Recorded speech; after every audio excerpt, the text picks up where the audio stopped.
日子比较特殊，是咱们中国的元宵节，过春节了。那从这一天开始呢，我们会觉得这是一个团团圆圆的日子。那今天的直播间当中呢，我们在美丽的蜈支洲岛给大家带到一个非常有意义的活动啊。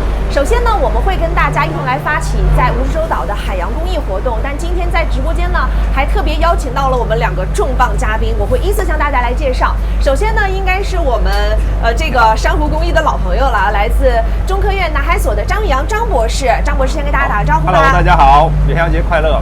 查理你好。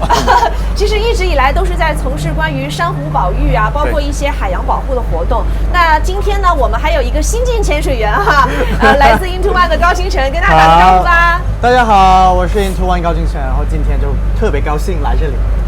那其实提到潜水，提到我们的海洋保护，其实第一件事情就是我们要先成为一个潜水员才能下去。那我想问一下，就是这个小九，这2天据说是刚刚考出来潜水证是吗？就是为了种珊瑚才来潜水所以就是一直以来都非常喜欢这个关于公益的海洋公益的活动。对，就是本来我就是很喜欢游泳了，然后我听说我有机会能来到这里潜水种珊瑚，我就特别激动，第一时间就想怎么样先去在海底去种一种珊瑚。对。那这个春节是怎么过的？吃饭。睡觉，放松的，就是让自己感觉是非常放松的状态，然后休息一下。对，在元宵节的时候呢，是做了一个这样有意义的活动哈，就是先拿到了人生当中的第1张潜水执照，然后呢再去取得一个非常有意义的公益活动，就是我们到海底种珊瑚。是的。那提到海底种珊瑚，我们想邀请一下张博士给我们解释一下，就是关于树上、地上的、陆地上的一些种植，我们种树我们知道是可以保护环境的，那海洋种珊瑚对我们的这个生活来讲有非常大的关系吗？可能对于我们普通人来说，尤其是我们国家这个很多人都生活在内陆啊，所以种珊瑚好像是跟大家没有什么太多紧密的关系。但实际上的话呢，这个我们在生活中很多吃的食物都是来自于珊瑚礁，像我们这个石斑鱼、龙虾，还有很多这个螃蟹，然后包括常见的一些螺类啊，都是从珊瑚礁里那个一直栖息的。然后呢，也是珊瑚礁渔业的一个重要产出。那么呢，全球来说呢，大概有10亿人是消费珊瑚礁产出的这些海产品。所以呢，对我们来说，实际上我们餐桌上有一些的生物可能就是来自于珊瑚礁，那这就是对我们的意义之一。第二的话呢，假如你要有幸来到三亚或海南旅游，那你可能会想去游泳或去潜水，像小九这样，那你想看到水下是一个丰富多彩的世界，那这时候就需要去珊瑚礁来看，因为珊瑚礁是整个海洋生态系统当中生物多样性是最高的，它是同热带雨林一样，都是一个生物多样性最高的生态系统。那你到珊瑚礁里来看呢，你才能有机会看到更多的鱼、更漂亮的景色。这就是小九，你因为昨天聊了一下，就是你比较喜欢游泳啊这些运动。那之前去海里游泳的时候，对珊瑚关注的多吗？就是我是关注的，但是我也还没有那么多的了解。就是我听说以前以前到现在大概30年里，就是有很多，比如说大概50%，就珊瑚就是死亡了，是的，消失了。所以我觉得这个事情比较大的问题。对，是需要我们一起来关注，就是重视起来的。对，这是我们哪怕并不像张博士一个专业的角度，我们只是从一个游客的角度，我到了一个海域，我下去游泳的时候，或者说我浮潜的时候看到的珊瑚，好像不像我们小时候看到画面当中那种五彩斑斓的。对，有一些珊瑚开始出现有一种白化的这种情况了。其实这个时候呢，我们一定要关注到就是关于海洋公益的部分，因为陆地上公益我们可能关注的比较多，但是海洋公益好像还是真的比较少。所以今天直播间当中呢，我们不仅仅是可以让小九一起来分享一些这2天潜水看到种珊瑚的这个场面，那我们今天直播间呢还会邀请张博士给我们带来非常专业的中科院的博士给我们带来非常专业的关于一些海洋珊瑚保育或者是海洋公益的一些知识。那今天直播间呢，我们还会有一些福利给到大家啊。首先呢，既然是在我们快手的直播间我们要提示一下大家，今天我们直播间当中呢会有3轮的抽奖活动。第1轮呢是会给大家抽到这个非常可爱的蜈支洲岛的一个吉祥物珊瑚宝宝。第2轮抽奖呢，我要把这个给我们来一个特写，这张照片我好想要来把想要这张照片打到公屏上啊，这个是Into One小九的这个签名照片，而且上面的墨水才刚刚干哦，刚刚签好名呢。那这一个呢，我们会放在我们今天的第2轮抽奖，然后第3轮呢，我们会给大家免费送一个三亚的公益之旅，也就是到三亚来旅行，然后我们一起来感受一下海底众珊瑚，然后全部都是免费的。哇！对，如果大家想要的话，一定要记得关注我们今天的直播间啊。是的。那因为今天我们是在新华社快看的直播间，所以也要提示一下大家，如果你刚刚是刷到我们直播间的话，也请大家去点击一下我们直播间的关注。我们今天不仅仅有抽奖，还会有很多。其实我个人认为啊，在我们今天一整个直播的过程当中，你会了解到很多非常专业的一些珊瑚保育的知识，而且还会有一些，就是我可能之前看到只是好看，但是我不知道它为什么好看。如果说今天你想get 一个自己的珊瑚的话，还有一种方法哈，教大家来一下。你们现在打开快手呢，会有2种方式，我们可以来快手里面去种一株属于自己的珊瑚。首先呢，你可以点击同城。在同城这里看到最上面嘛，有一个黄渤的头像哈，在这里有一个快手珊瑚，我们点击进去之后就可以看到，比如说会做一些任务，比如说我们关注一些账号呀，或者说发布一些自己生活当中一些比较好玩的事情的时候，你都可以得到相对应的一些积分，然后去选择到你们自己喜欢的一些珊瑚的种类。那每天坚持来这个快手珊瑚去打卡，所以呢，你就可以在累积到一定能量的时候呢，亲自的去云种一株珊瑚。这个对我们来讲是，就是可能我不是每个人都是专业的潜水员，可能也不像这个博士一样非常专业去研究珊瑚，但是没关系，我们可能在家里打卡，动手就可以种一株属于自己的珊瑚了。这个也是非常非常好玩的一件事情哈。那可能累积到一定能量了，说不定以后就有机会和博士和小九一起来亲自种一株珊瑚，这个也是对，也是非常有纪念意义的哈。那接下来呢，我们要跟大家开始我们今天的第1轮互动游戏了。今天呢，我看到直播间里有很多小九的粉丝都在那讲，哎，是直播吗？是直播吗？高清晨呢，的确是直播哈。但是今天如果大家想拿到这些奖的话，不是那么简单哦。奖是发给大家的，但是任务要让小九来做。对，小九今天会有一些任务。那我们接下来呢，会邀请到小九来跟我们做一些就是互动的答题，然后我们线上的一些粉丝宝宝，我们也可以一起来，我们来回答一下问题，因为有一些问题我觉得还是蛮有趣的哈。我们首先来看一下，这边呢会有4道问题给大家来看一下。首先第1道是，因为珊瑚嘛，它是在海里的，然后我总觉得珊瑚就像我们在陆地上我们说种树，那树是一种植物嘛，对吧？那么第一个问题就是问一下小九，珊瑚是不是植物？问我，珊瑚是不是植物？对我来说，我听说，珊瑚它也有想法和感觉。哇哦，这个是听说的，但是我真的不确定它是什么，但是我猜是一种动物吧。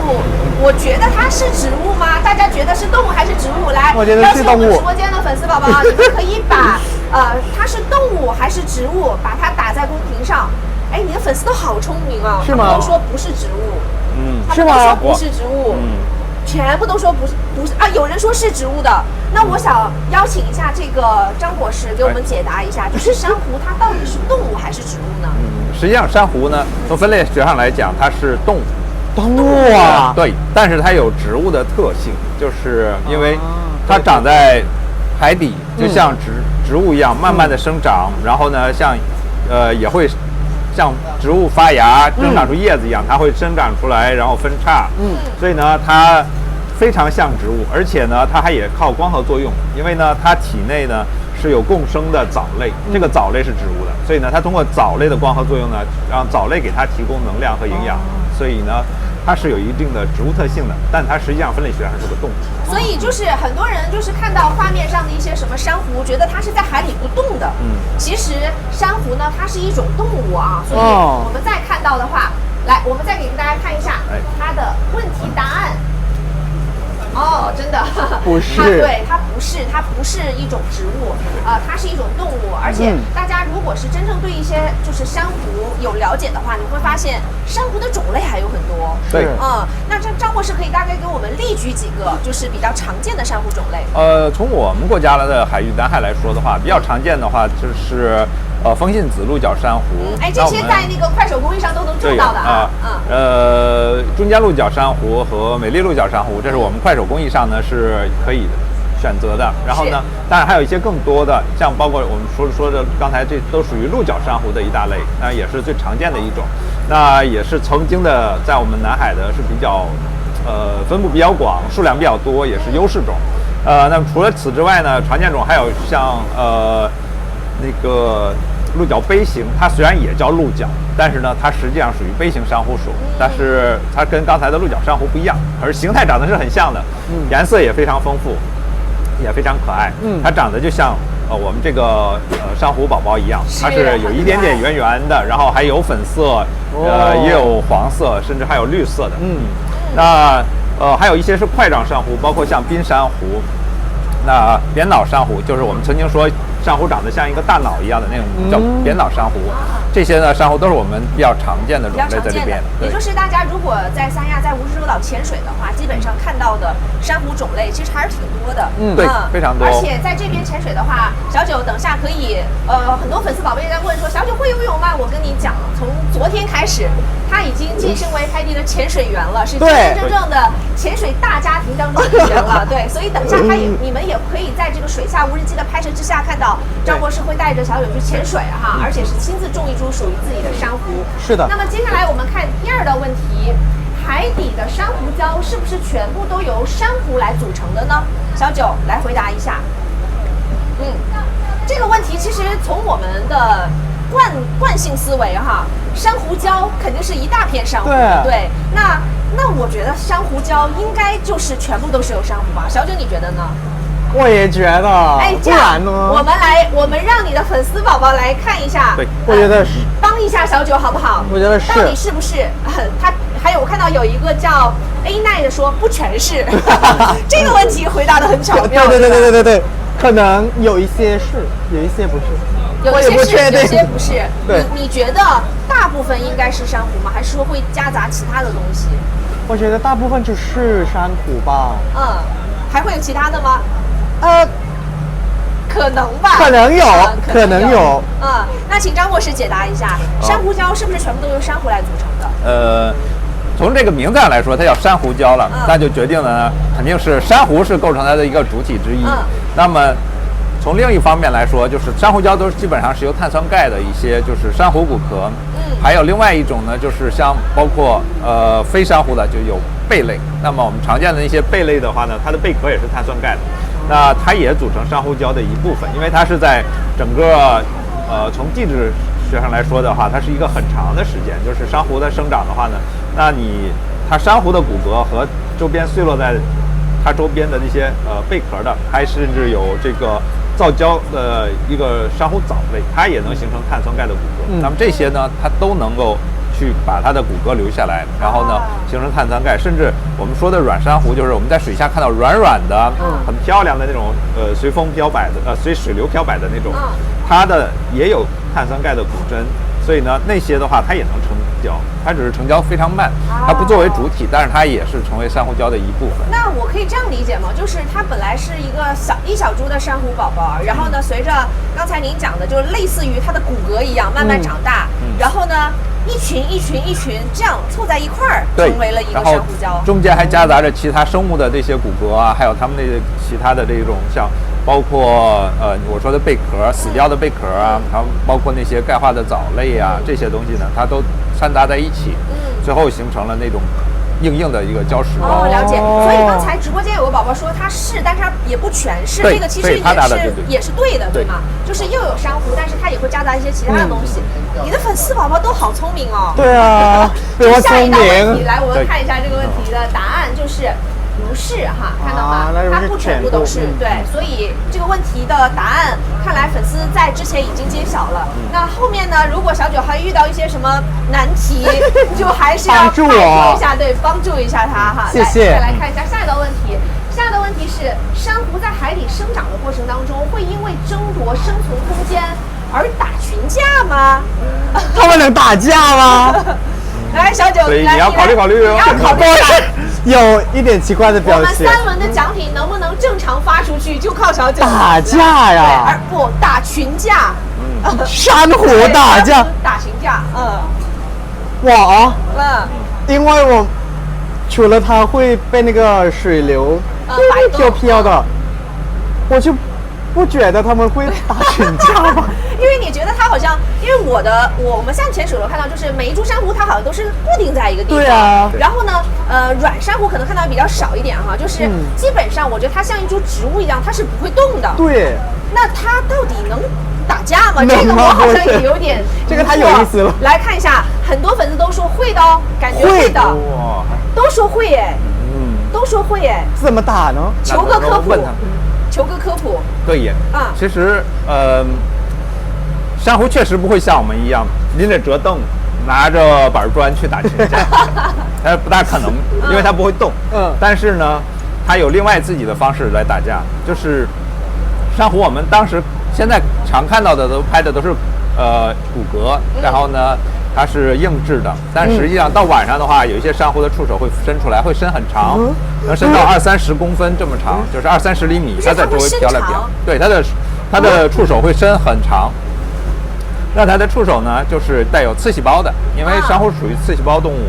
然后呢，它这个刺细胞就会把周边的珊瑚去打掉，它就拿它的这个触手呢去把飘来飘去的时候，就是比如说小九是一株珊瑚，博士是一株珊瑚，我是一株珊瑚，本来我们仨在那个珊瑚礁上就是谁都不管谁，忽然间到了晚上的时候，对，然后我们就开始伸出一只手，我打你一下，我再打你一下，对，我们可能还会互相打，对吧？它不会动，但是呢，它打掉，为什么要会打架呢？因为它把它旁边的珊瑚打死以后呢，我的组织就能长过去了，我就能长得更大，要不然的话我们就互相挤在一起，谁都长不大。现空间，我只是看谁能打得更厉害，然后谁就可以。如果是这样的话，可能到了晚上我们不一定能打过小九，因为他身后的粉丝群体，这些珊瑚宝宝都太强大了。然后我们俩可能悄悄的刚想打一下，然后粉丝宝宝对真的会打掉吗？它不是说打掉，它是它的触手伸出去呢，它触手碰触的地方呢，就会它那个旁边珊瑚的组织就会死掉，就会。它这要时间很长，就是它今天碰一碰，明天碰一碰，然后你就看过2天到3天，另外一个珊瑚它就组织发白，然后它会组织死掉。它就是通过这种方式去把别的珊瑚打。太有意思了！其实也就是我们在潜水的过程当中，一直在跟大家呼吁，作为一个派迪的潜水员，就一定要掌握自己的一些，比如说中性浮力一些技巧，千万不要让你的装备、你的脚蹼去碰到珊瑚。是，其实也是相当于变相的去打了它，让它可能某一个地方受了损失。对，所以说它可能我们看到之后，珊瑚就会有一些白化呀，或者珊瑚就是死亡的这种情况。对，所以我们来看一下，珊瑚宝宝会打群架吗？答案是会的，是会打群架的哈。这个问题还是蛮有意思的，特别有意思。这个是珊瑚之间可能互相会有一些干扰，那可能是它的这个自然的情况，但是我们作为人类不要去破坏这个生物发展的这样一个平衡。对的。好，再来看一下问题4。珊瑚由于海水环境发生恶性变化而死亡，但是呢，当海水环境恢复到适宜生长的时候，就可以死而复生。这个是真的吗？我能听到死而复生的故事都是什么凤凰涅槃之类的这种。大舅，你觉得它会死而复生吗？我觉得，按人来说，偷偷看一下。按人来说，如果我们就是有一些人走了，他们就不会再回来。对，所以我觉得他们就也不会吧。我们来看一下，让粉丝宝宝大家都在答。有人说会，有人说可能会复活，还有人说不会，肯定不会。因为它不是植物嘛，所以它是动物，所以我觉得它的生命也是跟人一样吧。你觉得它因为它是动物，所以它是有生命的。对。然后大家都会有人说也许吧，有人说会，有人说不会。然后我想请一下博士给我们解答一下啊。因为是这样子，我拿我们这个珊瑚宝宝为例，因为我拿不下来哈。假如我们说的珊瑚呢，死亡是它整个个体都死掉，那就叫它珊瑚死亡。如果它死了大部分，哪怕只剩这么一小只还活着的话呢，我们一般记为它是部分死亡，它不是全部死亡。如果是部分死亡的话呢，在环境合适的情况下，它会长回来，就是环境合适了，然后也没有敌害，然后呢，它会慢慢逐渐生长，再长回来，然后长得更大也有可能。但是当它死亡，我们就说全部都死了，整个体都死了，它就不可能再活回来了，只有可能说是有新生的珊瑚的幼体嘣落在这上面，它逐渐在生长，在表面再生长出来，就是依附它原来的骨骼，对，它会有这样的特性，它会小的一个幼体会可能喜欢找到原来死去珊瑚的一个，然后生长，但这个个体跟原来的没有关系了它只是其实就是等于别的对新的一个生。其实这样的理解就等于相当于如果说我们现在保护珊瑚的时候，如果说它有一点点破损，我们是可以给它补救回来的。对。但是如果说我们一点点破损的时候不去关心它，然后有一半的时候可能就接近白化或死亡的时候，我们不去关心它，可能最后它完全这个死亡对坏掉的话，它就是不会死而复生了哈。所以正确答案就是不会。我觉得今天的这4道问题不仅仅是小九答出来的，还有你的粉丝宝宝，所以大家给自己一点掌声好不好？真的很棒很棒。对，因为特别是对于海水的环境，因为刚才我们提到了关于海洋环境当中我们来看一下。我们来看一下，在海洋环境当中，就是如果说比如说这个珊瑚它坏掉了，那我们如果说它生长的那个海域的环境对它来讲的这个关联是比较大的吗？比如说珊瑚它在什么样的海域都可以生活的比较好，还是说它一定要在一个非常这个干净的洁净的状态下？是这样的。首先，对于我们珊瑚来说的话呢，环境越好，它越适合它，因为呢，像包括我们的污染物、泥沙，甚至包括有一些过多的淡水，都会影响它的一个生长。因为这个它是一个生活在海里，对这个海水水质要求比较高的一种生物，所以呢，我们也就是为什么呢，一般都是在海水环境比较好的海域能看到它。但是随着近年来就是我们海岸因为我们人类活动增多了，人口数量增多了，所以呢，我们海岸的不可避免的话就有一些人为的影响。那它的珊瑚的种群会发生变化，就是说剩下一些很耐受的活下来，然后原来有一些敏感的那些种类呢，就逐渐在该地区就消失了。所以呢，这个是对我们来说就是保护环境一个重要性，就是你能够，如果你的环境越好，你能看到的珊瑚种类也越多，它发挥的功用呢也就更好。就是说，这种珊瑚越多，它生活在珊瑚礁里的鱼群也就越多，然后呢，生物也很多。你下去的时候，多样性。对，你下去看。看到的鱼更多，然后呢，你去垂钓啊，还是说周边的这个渔业捕捞啊，都会受益。其实我的理解就在于，比如说我们现在生活的这个环境，如果空气很清，这个干净，然后水质又是很优质的话，我们每个人的身体健康状况也是会非常好的。所以在海洋里也是一样的，我们给到海洋环境没有过多的污染，没有过多的排放，然后我们要更多的去关注到这个海洋公益的时候，你会发现不仅珊瑚长得好了，鱼群更加多样性了。那小九在下去潜水的时候，可能会看到更多的漂亮的珊瑚，对，然后还有鱼，对，非常非常可爱的鱼。那提到这个海底的公益还是要再跟大家来介绍一下关于在快手珊瑚怎么样去种一株属于自己的珊瑚。其实呢，大家现在在快手看直播的时候，你会每天刷到一些视频，大家也会把自己的一些生活当中好玩的事情分享出去，在快手公益呢都会拿到属于自己相对应的积分。我们在快手珊瑚里就可以最后累积到你们最后种植的这些能量，就可以真真正正的去种一株属于自己的珊瑚了。那怎么样来进入呢？很简单首先呢有2种方式，一种呢是在同城，你们打开快手之后点击一下同城，点击好了之后呢，在最上方有一个黄渤这个头像看到快手珊瑚，我们点进去之后就可以选择到我们每天去做一些任务，然后呢去打卡之后得到能量，然后可以选择一些，比如说我们上次直播的时候给大家分享了，就是我们种植的美丽鹿角珊瑚，然后我们接下来小九会给大家种植的是哪一个种类的珊瑚？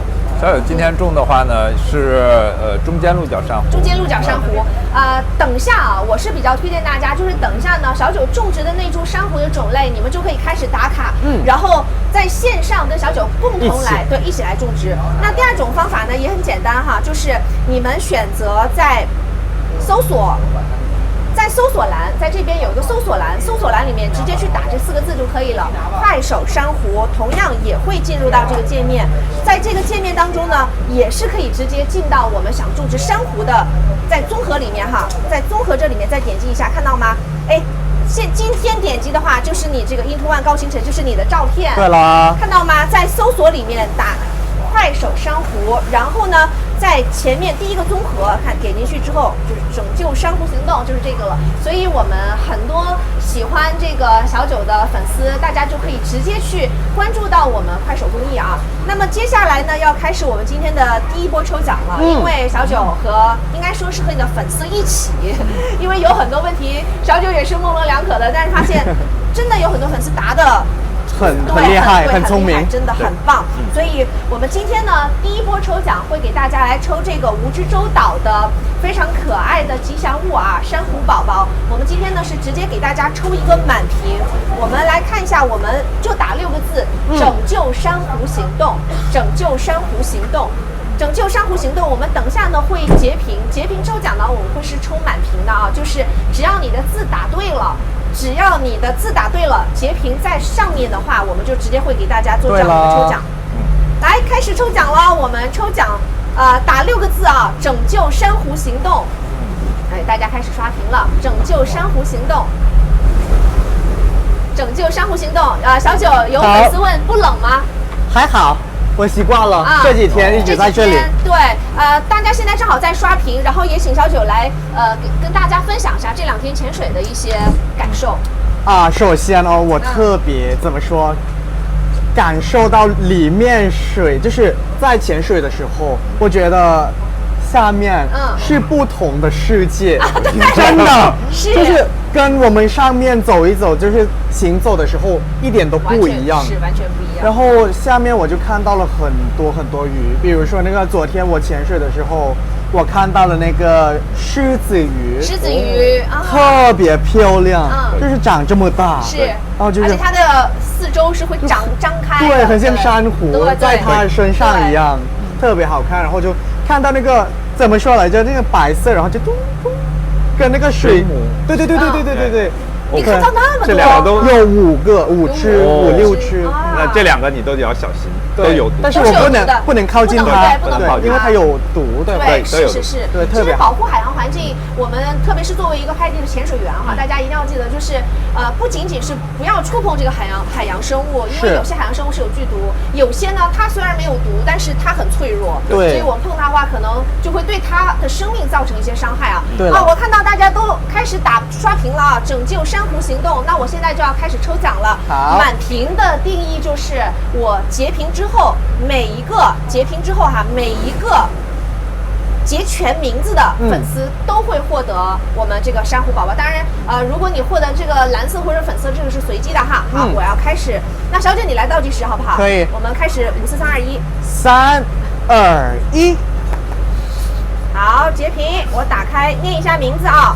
第一个叫新上市 Z 海鸭，第2个是真儿皇上皇凤凰的凰，第3个是冉冉草莓味，第4个是久安成喜，然后这个是韩文啊，应该是我来念一下，应该是 OZE， 应该是大概这个发音啊。还有一个是这个是喜，是繁体字，就是我们那个双喜的那个喜，对，这个是送出来的抱抱，这个不是啊。1、2、3、4，5位粉丝怎么样来领取呢？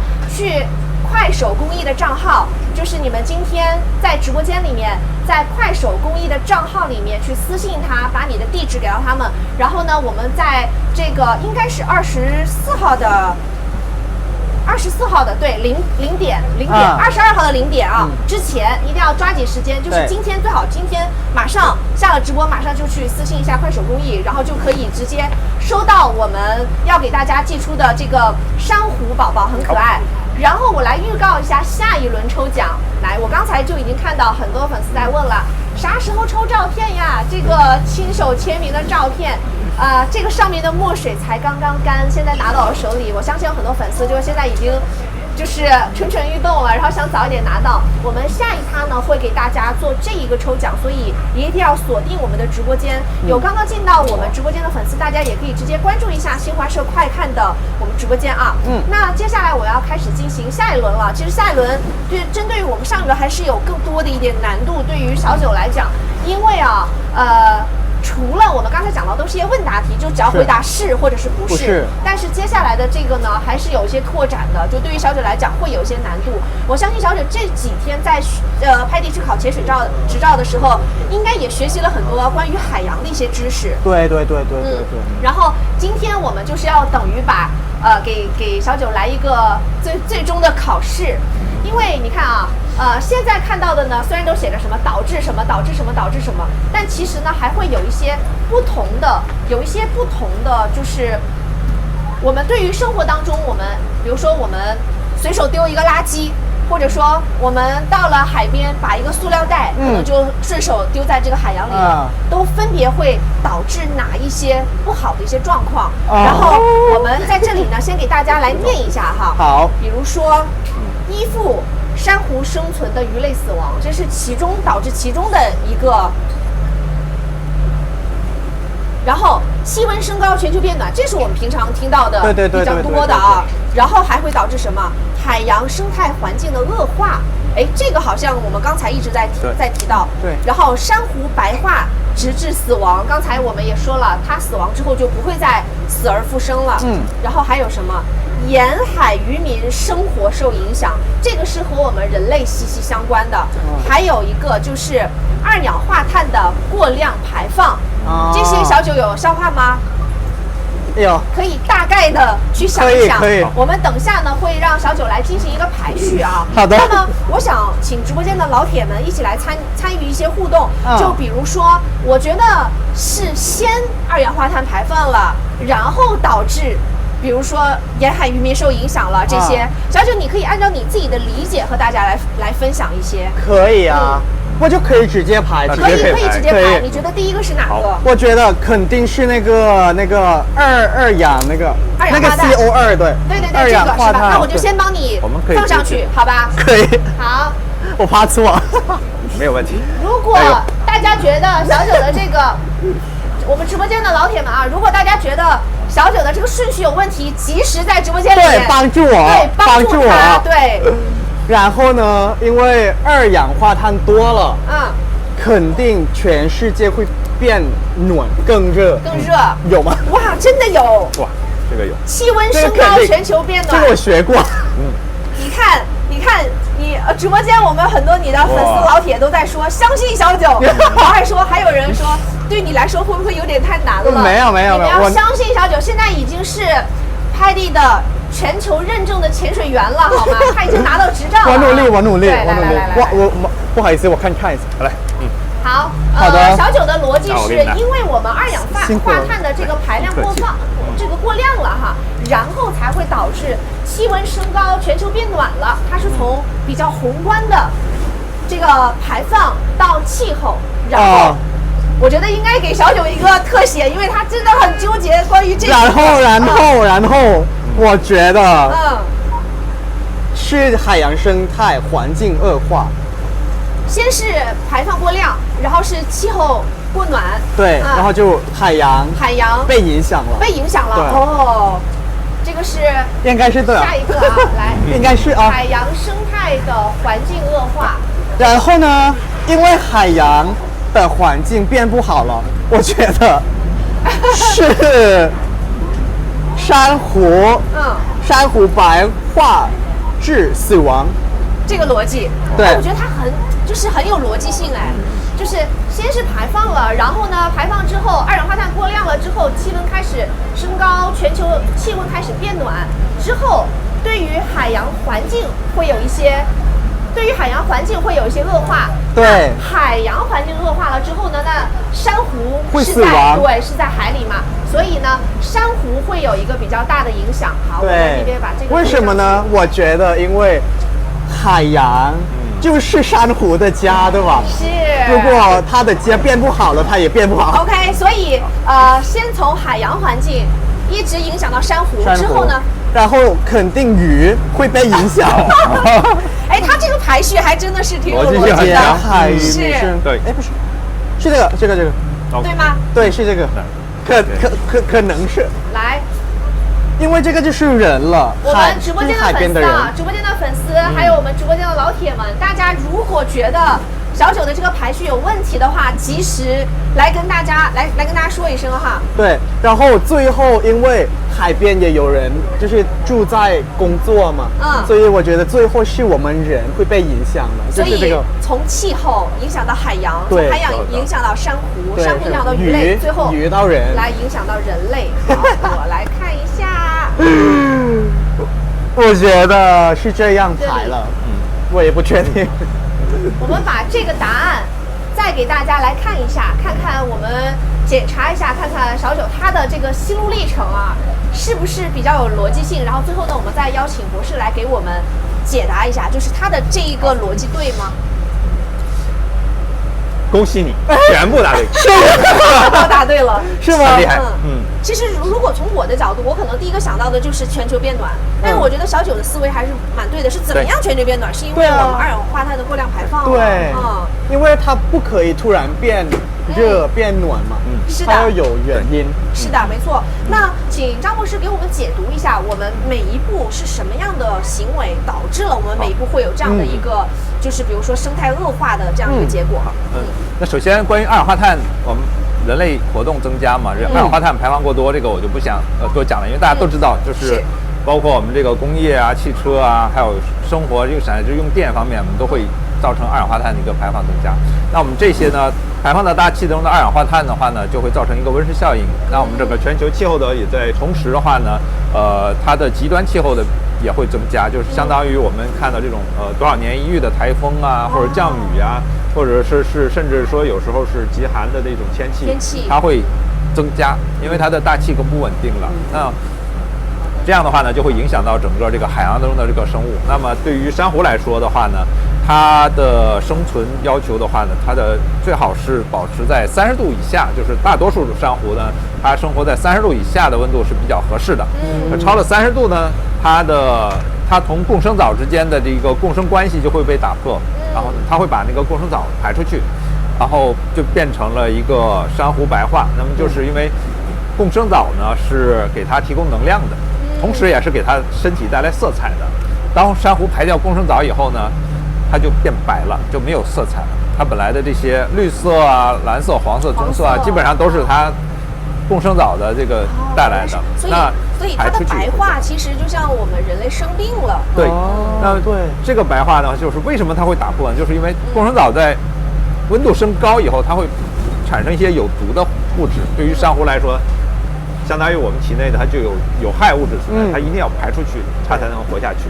那排出去以后呢，珊瑚就变白了，就叫我们说的珊瑚白化。但珊瑚刚排出共生藻的前几天呢，就是说大概1个周以内呢，就相当于我们人类处于饥饿状态，就是不进食，但是呢它不会死亡。如果在短时间内气温恢复到正常，那么这个珊瑚呢还能从海水中再获得虫黄藻，它就再恢复过来，那相当于它又有食物了，它又能活下去了。但是我们现在这种白化持续时间越来越长，那一般超过1个星期或者2个星期，一般来说的话呢是这样的，大概是10天左右为限的这样子。然后呢，这个珊瑚就开始逐步的出现死亡。就它已经相当于饿了大概10天了，它已经扛不住，没有能量了，维持不了自己的生存了，所以呢它又开始逐渐死亡。如果要达到1个月呢，就大量的珊瑚就开始死亡，这种是大面积的。就像我们说的澳洲的大堡礁的珊瑚白化，甚至乃至前年我们南海这边有一段高温期也出现了珊瑚白化。那么这些呢都造成了珊瑚死亡。珊瑚死掉以后呢，对我们生态整个这个海洋生态系统里面，尤其就是珊瑚礁生态系统呢，它就是造成了鱼类就失去了家园，就是珊瑚死掉了，很多吃珊瑚的鱼类呢就没有食物，就会饿死。对，那有很多这个珊瑚它死掉以后，它的骨骼碎掉以后，生活在珊瑚礁里的那个鱼类就没有庇护所了，就相当于我们建的这种高楼大厦楼塌了，城市里面房塌了，你想人住在哪里？没有办法。但是我们人是顶级猎食者了，我们属于食物链顶端了。但是珊瑚礁中生活的小鱼都是会被大鱼吃掉的，所以当它的房子没有了，那就相当于它暴露在大鱼的口下。大鱼吃完小鱼以后也就饿死了，因为没有小鱼可以再抓。出来了，是对，因为所有的小鱼大部分都被吃掉了，只剩零星几个它没法维持，所以大的鱼类也会饿死。那么所以就会造成我们渔民无鱼可捕。就是这样，整个形成一个过程。而且其实，对小九说的很对，这个对，其实它的逻辑，我刚才看到它的每一步分析的逻辑都是非常有道理的。而且就像我们平时说到那个有一些岸边的一些海啸，其实好像之前有科普过，也是因为如果是在海临近岸边有很多的珊瑚，它们也会抵御一些这种海浪。对，如果要说是一个健康的珊瑚礁，我们现在也说的是健康珊瑚礁，因为健康珊瑚礁上生长着很多种珊瑚，它的珊瑚的那个层次比较好，而且它的礁体没有发生坍塌。那这个尤其像台风啊或者大浪过来的时候呢，它会在珊瑚礁的因为珊瑚礁的靠近深海的边缘呢，它就会发生一个海浪的一个破碎，它的能量就开始已经宣泄了，就它会打破珊瑚礁上面的珊瑚，但是在破坏珊瑚的时候，它的能量就消失了。对，当然，抵御了一些。美国做过这个研究，它是把这个海浪97%的能量就在珊瑚礁上就给消磨掉了，就是它消除掉了97%的，所以剩下的那个海浪呢，到海岸边的话就已经很小了，就已经很小，就减弱了，不会对海岸带造成严重破坏。其实，在这种情况下，珊瑚礁就好像是一个保护屏障一样，对，没错，把这些海浪先抵消一部分，所以它就可以抵消掉很大的一个海浪的一个冲击。那在这种珊瑚礁被破坏的情况下呢，那个海浪是直接可以达到岸边，它就会把岸边的这个沙子啊，包括泥土啊，就掏蚀掉。那我其实印象特别深，是在三亚曾经见过那个台风打过来的时候，那个海浪是非常大的。如果要说没有珊瑚保护，到了岸边的时候，我记得是在亚龙湾，那个亚龙湾的沙子呢，直接就被掏掉，然后打完台风和之前和之后，它那个海岸的话，直接退了大概有10米左右。哇，那你说我们赖以生存的这个陆地也会越来越少。对，它是主要是对沙滩的一个影响。没错，所以这个拯救珊瑚行动还是很重要的哈。在我们今天直播间呢，看到左上角这边就有一个点我领养珊瑚，就是你们在直播间里面就可以直接去点击它，然后点击好了之后就可以每天来打卡做一些任务，和小九一起来种植珊瑚了。刚才我看到有很多的粉丝老铁一直在问小九的这个签名照啥时候给呀？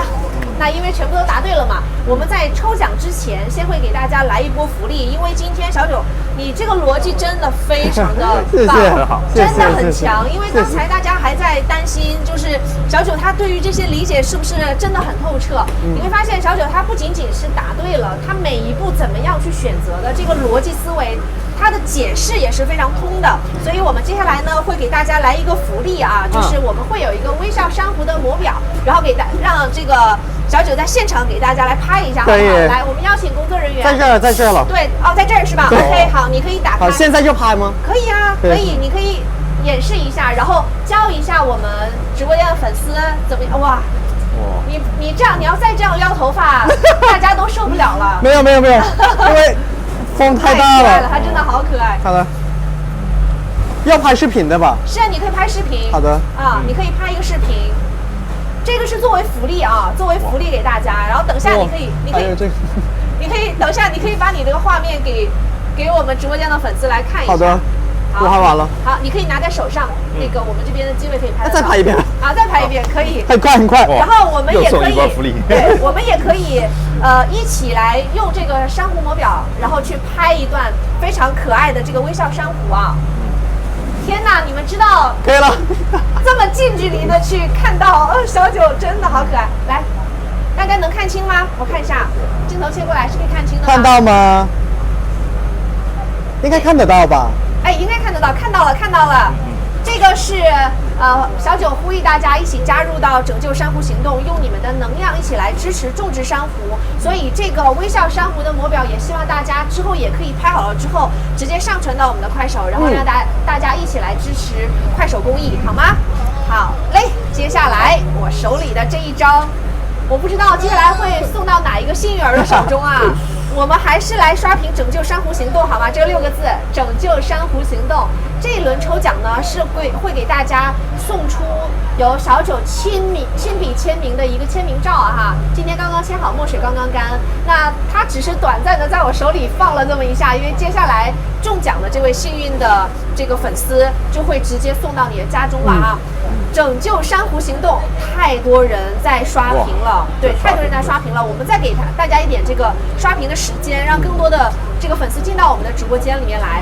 然后那提到我们还是请小九或者是请我们的这个张博士再给大家来解答一下，就是我们潜水的时候看到的这个珊瑚，或等下我们要种植的这个珊瑚，张博士可以先给小九介绍一下我们等下种植珊瑚什么样的品种啊，然后需要注意一些什么样的问题啊？是这样，我们一会儿要种的这种珊瑚呢是叫中间鹿角珊瑚，就是鹿角珊瑚，它是顾名思义长得像鹿角一样分叉的嘛，那就是它的一个断枝的话大概是这么长，那我们就需要呢在水下呢去用移植钉，把它用移植钉辅助它去固定在珊瑚礁上，然后它回到珊瑚礁上去生长。那么这个珊瑚的话呢是我们从原来珊瑚苗圃上摘下来的。我们在五只洲之前有建那个珊瑚苗圃，但是我建议大家不要自己去做，因为珊瑚的话呢是国家2级保护动物，那我们去采摘珊瑚的话呢是要有专门的许可才可以，我们需要有专门的许可去采摘和去培育，所以呢，我们一定要说是平时做好保护就好了，不要去看到下水的时候看到珊瑚长好看，对，不要看到好看就去拿，就是不能碰哦，也不能拿珊瑚骨骼，就是岸边我们看到珊瑚礁里面有一些珊瑚的死掉的珊瑚骨骼，你也不能拿，也不要碰，对。所以其实今天在快手公益，在我们新华社快看的直播间里面，大家真的学到了很多知识啊。好，接下来我们要开始送这样一张签名照片了，然后接下来还是会邀请这个小九给我们倒计时啊。我不知道有哪位幸运的粉丝可以获得这一张亲笔签名的照片，然后呢，我可以把这个照片放旁边哈，然后邀请张博士帮我拿一下，好，拿一下照片，对，然后我要开始邀请小九倒计时，然后我要开始截屏了。好，准备好了吗？准备好了。好，3、2、1。哎，我居然是点亮。哎，好了，在这里啊，第一个叫69517，都是这个96517，不好意思，前面是一个熊猫头像96517，这位粉丝。熊猫有一个熊猫的头像，然后是96517。你现在呢可以直接来私信快手公益，然后在22号的0点之前，24点之前哈，就是我是觉得大家已经等不及到22号了，就是今天就可以直接来私信了。在快手公益私信，你可以先把你的这个头像，因为你是直接用你自己的这个账号来私信嘛，私信过来你就可以把你的地址留下来，之后呢我们就会有这样一张签名照片送给大家了。那我们接下来要给大家，就是最后我们还会有一个最终的抽奖，是的，最终的一个抽奖呢，就是一个3亚的公益行，这个旅行包括所有的这些行程，我们是免费送给大家的，所以这个真的也是非常非常难得。我其实也特别呼吁大家，如果你们有时间有机会的话，真的是可以像小九一样去考取一张属于自己的派地的潜水证，因为可能潜水员和非潜水员看到的世界是完全不一样的。因为接下来我们等下去要聊一些关于珊瑚白化的一些问题。那小九，你这2天在潜水的时候看到珊瑚的颜色，你觉得怎么样？我觉得挺好的，因为白色是有生病或者死亡的吧。这边的地方我潜水下去就看到的，我觉得几乎没有。所以我觉得潜水这一次就特别深刻，印象很深刻。对，因为如果看到太多白色的话，会有一点心疼。是的。对，所以我觉得这边的环境比较好。那张博士其实可以给我们介绍一下，就关于我们中国各沿海岸线的这些珊瑚，它们的生长情况，比如说什么样的情况下白化的问题比较严重，然后我们可能要通过我们身体力行怎么样的行动是可以让它更好的去保护起来呢？好，我介绍一下啊。我们国家呢，实际上是属于一个珊瑚礁分布的北缘，就世界珊瑚礁分布的一个北缘。那么呢，我们国家有珊瑚礁分布的省呢，就是实际上是从北到南是福建、广东、广西和海南，其中海南是最主要的。因为它海南省不仅包括海南本岛，还包括了整个三沙、南海这一大片的一个海域。那么呢，可是从我们珊瑚现状上来说的话呢，是我们之前我们组的黄辉老师也写过一篇文章，就是综合了之前我们历史上的一个调查数据和我们目前就是2010年之前的调查数据，发现就是到截止2010年的时候，整个沿海的我们珊瑚的数量已经降低了80%以上，所以实际上是很严重的，就是整个沿海的已经是减少了80%以上。那个西沙那边的话呢，是由于当时有长棘海星爆发，然后呢，当时的数量也降低了很多，所以呢，整个对于我们国家的珊瑚礁的目前的这个状况来说，是属于一个退化的形势，还是比较严峻。而且最近2年呢，我们遇到了一些更严峻的情况，就是我们刚才是在直播间里说到了有一个前年的白化，然后造成了一个整个南海水温的升高，那有一大批珊瑚的死掉。还有一个就是我们长棘海星，就是一种吃珊瑚的天敌，它是一种海星。然后呢，身上长着刺儿，这种海星呢是专门吃珊瑚的，它的数量呢会非常多，一个珊瑚礁可能达到上百万。那呢，这个是全球都面临的一个就是问题，就是很多地方的珊瑚礁都会有长棘海星爆发，然后它去把珊瑚吃掉。那这个呢也在我们国家也是出现了，所以呢这个都是我们目前那个面临的一些难题。所以我觉得今天我们做这个海底种植珊瑚还是非常有意义的一件事情，因为小九说在蜈支洲岛这边可能看到有一些就是珊瑚白色，但是面积并不是那么特别大。那为什么要邀请我们的张博士和大家共同来科普一些关于海洋工艺呢？就是因为可能从我们身边开始做一些身体力行的小事，它最后改变的是我们整个人类生长的这样一个生活的一个环境，所以还是非常重要的。我看到直播间有很多粉丝都说，我们都说这个要一起珊瑚保育珊瑚，然后我还看到有很多粉丝说要和小九一起三亚旅行，就大家有机会的话可以一起来打卡一下，因为蜈支洲岛还是一个真的非常适合度假的小岛，而且作为我们在这个蜈支洲岛作为一个珊瑚保育基地，还是当时为什么会选择在这里做我们珊瑚保育的这样一个基地？是这样，因为我们在2016年就同蜈支洲公司合作了，然后选择蜈支洲的一个原因就是因为它的水况环境比较好，然后呢，第二的话呢，它的旅游公司会对岛周边进行一个保护，那么呢，不让这种就是像渔民的这种作业呀，还有包括有一些非法待客的这些呢，都阻拦在外，所以呢，这样的话，我们在这边种的珊瑚呢，就受到的干扰就会小很多。然后第三的话呢，他们公司对我们这边的就是这种公益活动也是非常支持的。他们是有派他们的潜水员跟我们一同下去做，我们也是一起去建立的珊瑚苗圃，然后我们也是一起在珊瑚礁上去种珊瑚，所以呢，整个他们支持也是非常大，我们所以呢去跟他们合作。然后另外一点的话呢，是我们想是把我们的科研从这种旅游业呢，就是相结合起来。这样的话呢，就是旅游公司在这个发展旅游的同时，它也从事环保。那我们科研单位呢，在我们做我们的研究同时呢，有一个输出，就是相当于像那个应用方向的话呢，有一个出口，然后同公司就合作，然后带来给他们的一个提升一个更好的一个环保的这个工作支持，然后呢，也让他们的环境更好，然后更好的支持旅游业。所以呢，我们就是相当于这几个方面一气呵，我们当时就选择在蜈支洲去进行一个珊瑚的修复。那现在目前来看的话，修复效果还是很好的。因为我在蜈支洲潜了很多次了，就是真的下去之后，不仅是看到它一个珊瑚保育，然后等下你去种一个珊瑚小宝宝，很小，但是可能你的粉丝之后有机会再来蜈支洲潜水的时候，可能会看到，因为等下还会有一个有个名牌会放在那个上面。那小九刚才分享的就是为什么你从一个之前只是喜欢度假游泳，然后去选择去考取一张自己的潜水证。那我特别好奇，就是对于张博士来讲，博士给我们的第一个感觉就是我是在研究科研室里面，就是拿着显微镜去看。那您是什么样的决定促使您来做一些到海洋里面去做一些就是珊瑚保育的这样的一些科研呢？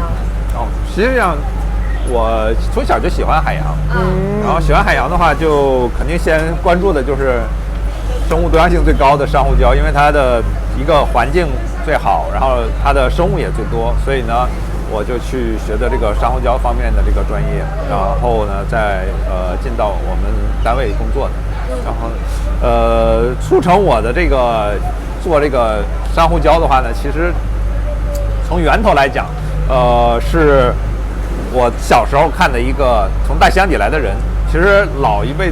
可能老一点的，就是70年代的时候，或者80年代初的人，可能都看过这个片，就是当时央视引进的第一部译制片的电视剧。然后那个是个讲的是，一个从大西洋底来的人，他能在水下呼吸。然后呢，当时这样的一个科幻片，然后我当时就很痴迷这个片子，所以呢，我就想从事海洋方面研究，就这么进来的。选择了啊，这真的是把自己的爱好变成事业，然后现在把这个公益事业又发扬下去了。我看到很多人在问说，如果之后有没有机会种珊瑚种在小九的这个珊瑚旁边？首先请注意，你们第一步要先去考取一个自己的潜水证，对，要有潜水证。然后呢，一定要加入到我们拍地潜水的这个潜水员的行列当中。然后大家可以多多去关注一下我们今天的直播间新华社快看。然后还有一个就是在线上种珊瑚啊，左上角就会有一个点我领养珊瑚，就点我去种珊瑚。首先我们在线上就可以开始种珊瑚了，所以它是非常简单的。那有几种方式进到我们的这个种珊瑚的页面。首先呢，你可以直接在搜索栏里去搜索快手珊瑚，或者说在同城第一个也是快手珊瑚。那因为今天大家直接在我们的直播间里面就很简单，你看左上角就有一个点我领养珊瑚，点进去之后就可以来做一些任务啦。你看今天签到，我就可以拿一些能量，用这些能量去给这个珊瑚，让珊瑚宝宝变得越来越大。那如果有机会的话，真的是可以把自己带着自己名牌的珊瑚种到小九的这株珊瑚旁边。那我觉得真的是可以让我们每一个普通人都身体力行的去加入到环保公益的事业当中。那我想问一下小九一些问题，就是你能想到的，在日常生活里，你怎么样去做它是环保的一些行为？我其实我也不是特别清楚，但是呢，我就是开始慢慢了解这个事情，我就有一些慢慢就是，比如说用的东西或者吃的东西，要比较对，不要浪费，然后要对环境比较好，对。其实我们可以选择，比如说。尽量减少去使用一次性的东西。对的。比如说我们出去吃饭的话，就是拿的那个餐具，对，你可以尽量少的去用一次性的餐具，你可以去带一个可以多次使用的私人用的那种筷子呀，又干净又卫生，然后呢又可以保护环境，因为它可以砍伐更少的树木。对了。再比如说我们出去旅行的时候，可以带一个保温杯，是，然后就可以去减少使用塑料瓶去装水，对，或者说我们无论是在家里或者在哪里做一些垃圾分类，比如说不同的垃圾分类，然后呢会收纳到不同的领域，可能会做一些环保的再利用。再比如说我们去海边旅行的时候，或者说我们即便是不到海边旅行，到户外的时候不要乱丢垃圾。是的。因为塑料的话，可能降解需要时间会比较久一些。对。所以我们可以用我们日常生活里比较身体力行的这种方式，就可以让大家去感受到，其实公益离我们并不是特别远。是的。我们随手做的一些小事情，可能就可以改善到我们赖以生存的这个地球环境了。对了。那也非常开心，大家可以关注新华社快看，关注我们今天的直播间，同时呢也可以多多参与到我们的互动，因为接下来呢就要进行这个海底的部分了。那其实种珊瑚之前，我特别想问一下小九，就是你之前种过珊瑚吗？没有，就为了珊瑚，所以我才考潜水。所以你之前想过珊瑚还可以靠自己这样去种出来吗？我没有，就是我以前不知道，因为我怕，就是我知道它很敏感，所以我没有想到我们可以种它，因为我以为就是只碰它，它就会死掉。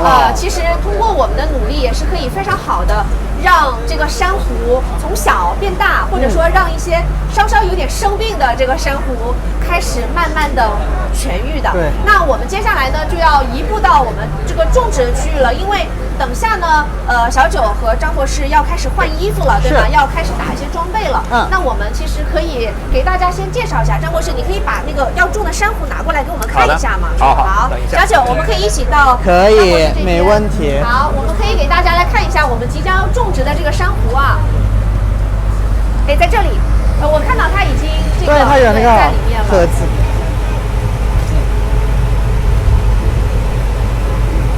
看到我们今天直播间的话，大家可以直接来关注一下新华社快看我们今天的这个直播间，也可以多多跟我们来互动点赞，因为等下呢我们会有一个水下直播的部分，就是小九会直接穿戴好他的潜水装备，然后进入到水下，给大家去看一下海底世界的神奇。对了，来喽！我拿一下这个。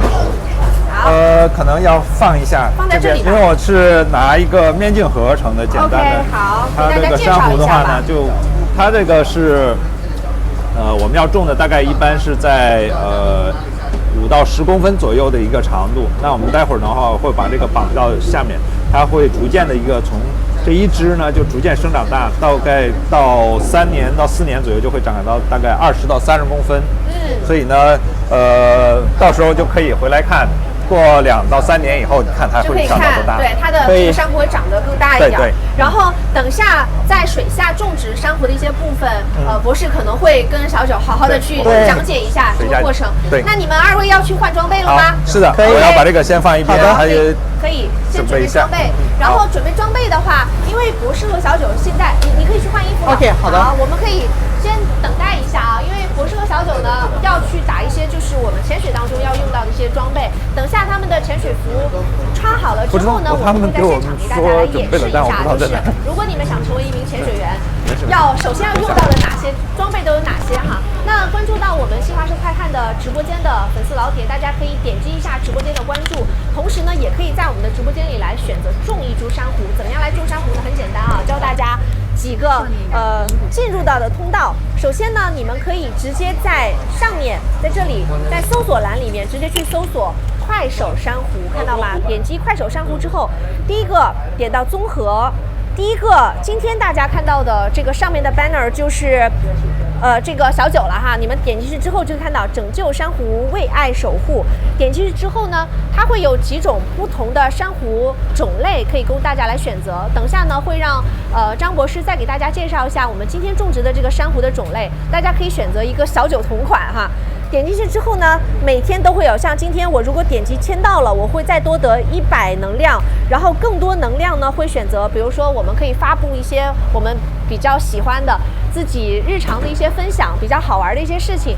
同时呢，比如说邀请好友助力呀，发布作品或观看视频，都会分别获得相对应的一些能量。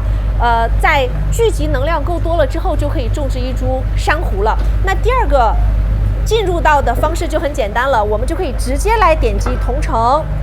点击同城之后呢，最上面这里就有一个黄渤的头像啊，在这里有一个快手珊瑚，同样进入到是我们刚才的那个界面。但如果说你说这些我都觉得太麻烦了，没关系，在我们今天直播间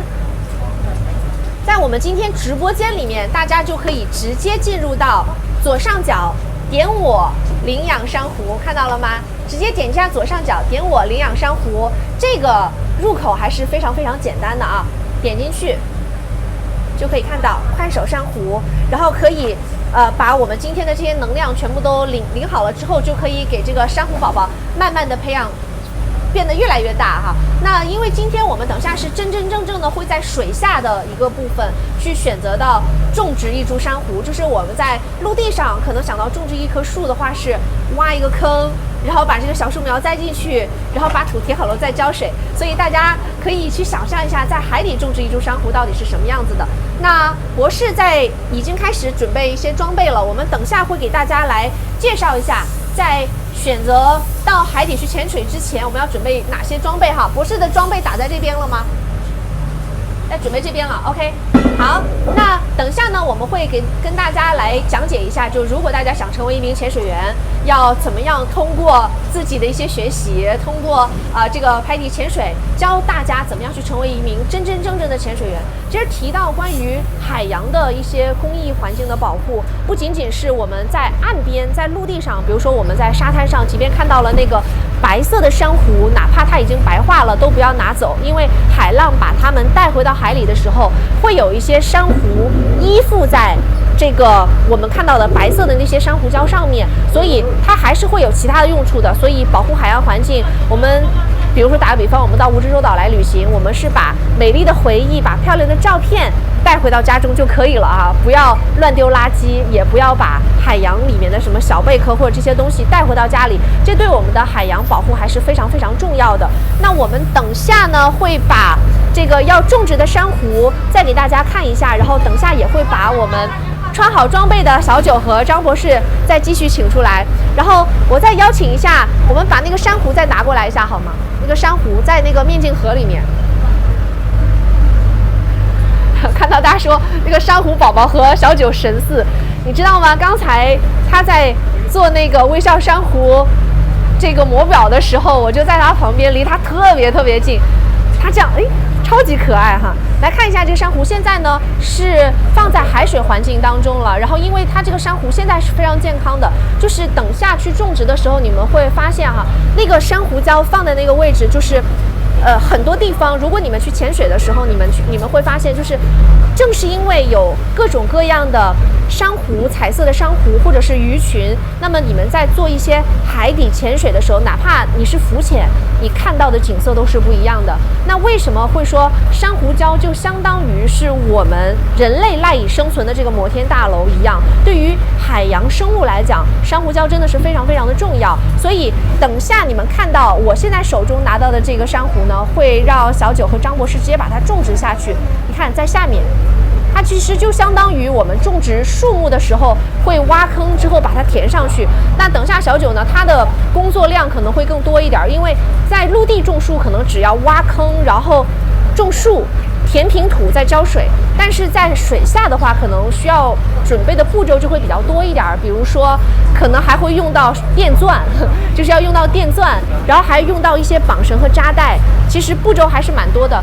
对于就是资深的潜水员来讲，做一些这样的动作可能还会好一些，但是因为对于小九来讲，它的难度就会比较大，是因为他是昨天刚刚拿到潜水证的，所以他可能对于潜水的技能还不是那么特别的，就是应用起来不是那么特别的顺手。但是正是这样的一个刚刚拿到潜水证的一名潜水员，潜水新手啊，他却能自己去种植这样一株珊瑚，所以今天对于小九来讲也是一个非常大的挑战。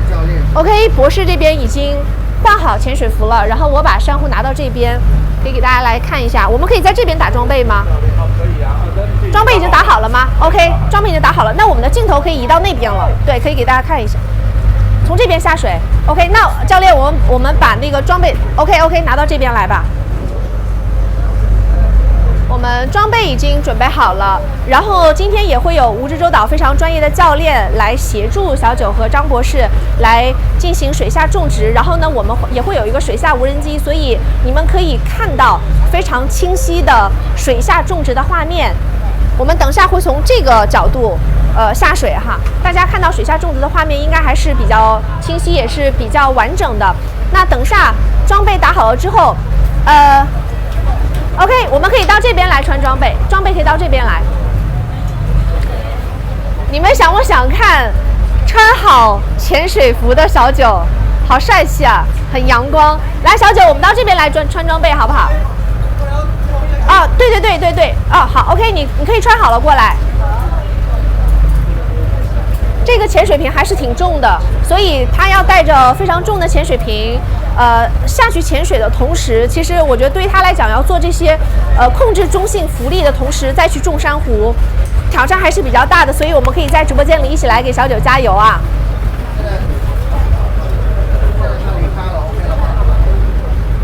那让刚刚进到我们直播间的粉丝，大家可以直接点击一下新华社快看的直播间，我们后续还会有一些就是发布给到大家。同时呢，如果大家喜欢在这个直播间里面来跟我们做互动的话，也可以来给小九加油啊，因为等下他的装备已经穿的差不多了。小九准备好了吗 ？OK。他很仔细，很专业，很仔细。他把每一步都做的，就是一直要让自己做到非常完善、非常完美的状态。而且我们每一次潜水之前呢，都会有拍底专业的教练带着大家，所以这点大家放心哈，是非常安全的。好嘞，我看到他准备过来了，来吧，我们到这边来吧。今天有点浪，所以你们看到我们这个船还是比较晃的，所以潜水的时候等下会有一些流。来，正式的潜水员小九正式上线，很帅吧？很帅吧？我来了啊，装备都已经穿好了是吗？对。今天等下我们博士在哪里？博士，来。有点重这个。会不是有点重，是非常重，是非常重。我可以对，而且今天大家看到我们在船上有点浪，然后等下在水下可能也会有一些流。对。因为刚才我跟粉丝已经讲了，就是昨天刚拿到潜水证，今天要种植珊瑚，对你来讲是挑战还是挺大的。是的。大家对小九有信心吗？哎，我把手机拿来看看大家是怎么给你加油的。好。他说宝贝可爱死了。然后还有说要注意安全。好的。说你像背个大书包的宝宝。装备很多，是装备有很多。然后等下我可以先帮你拿这个。可以啊，但是我可能要教练帮我拿一下这个电钻是吗？啊，等下可以先给我们简单讲解一下，就是这个过程步骤啊。对。大家都给你加油呢，大家都在给你加油，都要注意安全。你们能感受到我们的这个船是很晃的，是吧？这边。OK。好，张博士，邀请您在这儿简单给我们讲解一下这个步骤，好吧？好的。大家看一下这个，我手里拿的这个电钻。这个是专门经过处理的，全部是防水的一些设计，就是在水下，你们要想一下，小九本身就背着那么多的装备很重，然后你还要操作。为了珊瑚。对，为了海洋工艺，小九拼了啊！对，来，这个是首先要在珊瑚的一个珊瑚礁上面呢，去打一个洞。打完洞以后呢，我会拿出我们平时装修常用的这个膨胀胶粒塞到这个洞里面。然后再把我们这个专门的一个珊瑚移植钉，有名牌。对，然后呢打到这个上面敲到底，是这样直接敲上去，敲到底。小九要认真听哦。珊瑚呢，再紧接着这个钉子绑在这上面，用扎带绑住，然后它就会逐渐生长。这样的话呢，它长得就会越来越大。为什么用双脚的话？因为单脚的这个钉，它会随着这个风浪的话会转，转的话就会磨损到珊瑚的这个组织的话呢，它就会靠贴近那个钉子这一片就会固定，所以要用双脚的。这样的话，一个是它的珊瑚不会再围着这个钉转，它就固定死了；另外一个呢，这钉子也不会在水底下自转，因为它这只脚也打到珊瑚礁里，所以就是真正的固定住了。这个名牌我来给大家展示一下，博士，来看到了吗 ？Into One。高清晨能看清吗？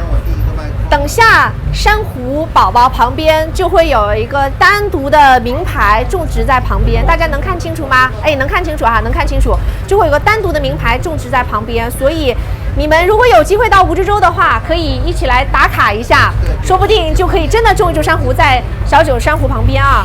现在小九准备下水了，我们可以把镜头给到他。这个名牌在这里。OK， 小九，我们可以稍等一下，无人机先下水，然后拍它下水的过程。我知道。啊，你先下 ，OK， 那我来扶着它，没关系。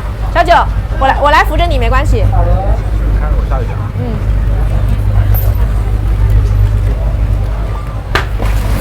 等下无人机下好了之后，会拍你入水的过程。没问题。就按照考试的时候的那个流程走就可以了，对，不用紧张。现在有冷下吗？现在稍等，你的这个都检查好了？嗯，冲好了。充满了吗？现在已经充满了 ，OK。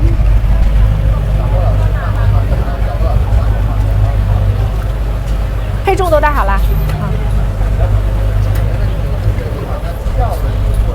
哦，现在是这个镜头，无人机的机位，这里。OK。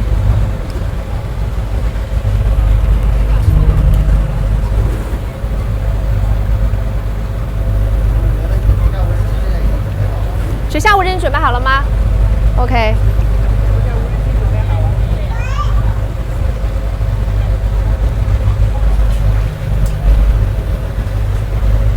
水下也准备好了。好。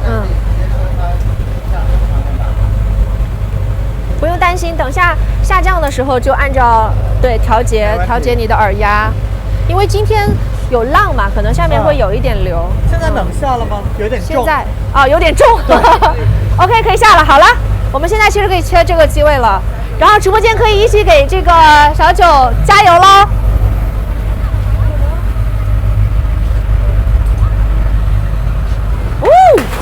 漂亮，太帅了！博士也准备好了吗？啊，博士，你有这个有其他需要我帮你？对，这个电钻我需要先给到水下的。可以，你先给到他也可以，要不然你等我下去。好，好的，没问题。好吧，谢谢。对，我们现在看到这个水下的镜头，水下无人机的镜头，等下在这个水平面之下，你们就可以看到整个的这个全过程了啊！看到大神在水里穿装备啊，希望你们的小九以后也可以直接在水下穿装备。OK， 你可以下，配重带了吗？在里面。OK， 那我等下给你递这个。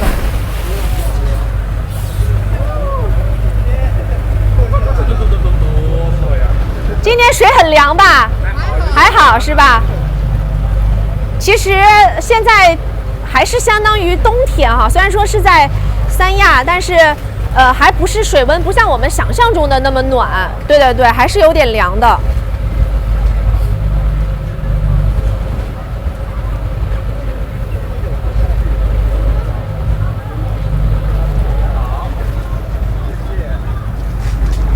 OK， 好啦，一路顺利哦。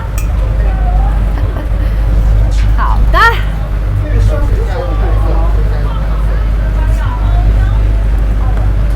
现在的这一个镜头已经切到我们水下的画面了。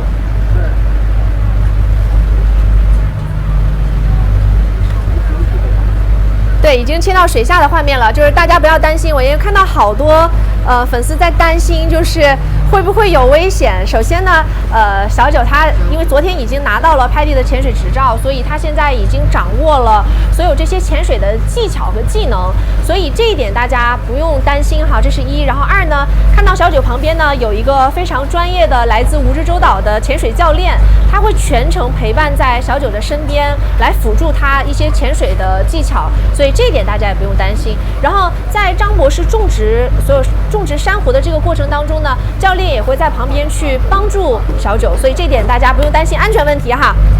看到他们现在是准备到水下的画面了，听不到小九声音，是的，你们现在听不到，因为他在水下，在水下是听不到的。他水下做到的这一些动作，我可能会给大家来做一些讲解啊。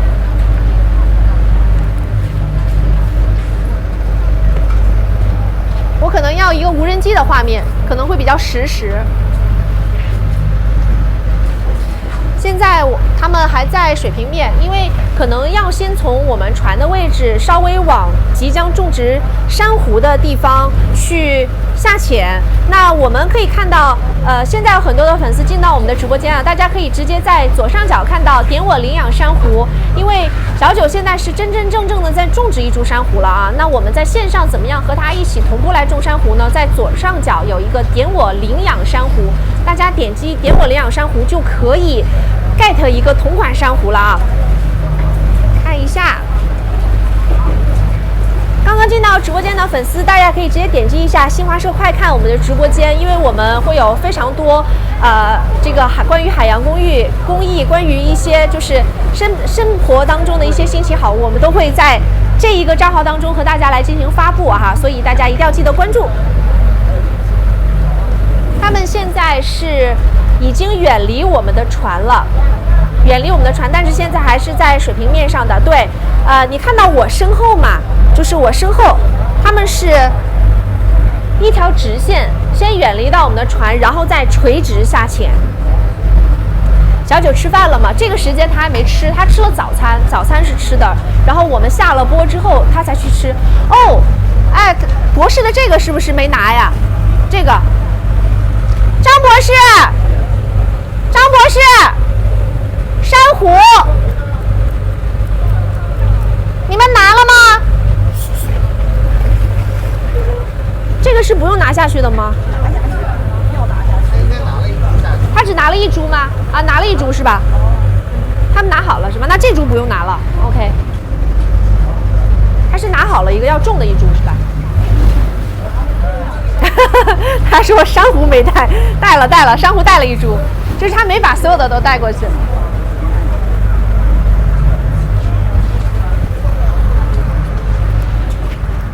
珊瑚拿了吗？珊瑚拿了是吧？没拿。他是没有拿吗？拿了一株吗？但是他在跟我们招手啊。他在说什么？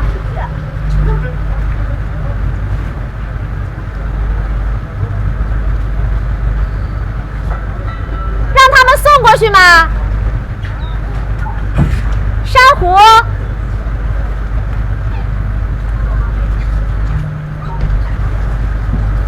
是咱们船上有穿着潜水服的吗？对，找个教练送过去也行。太激动了，种珊瑚，珊瑚没拿。怎么交流啊？跟大家来说一下，就是在水下是不能讲话的，所以教练和博士和小九他们的所有的交流都是靠手势。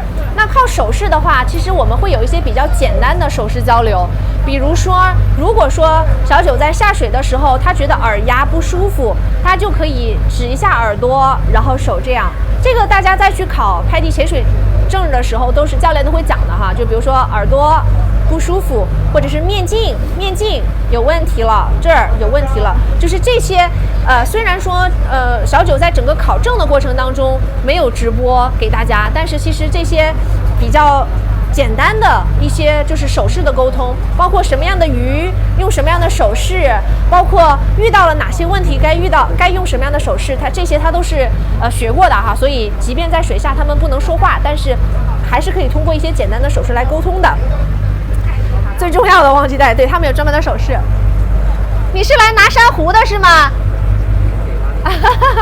来，对，这个它需要个盖子。对，可以。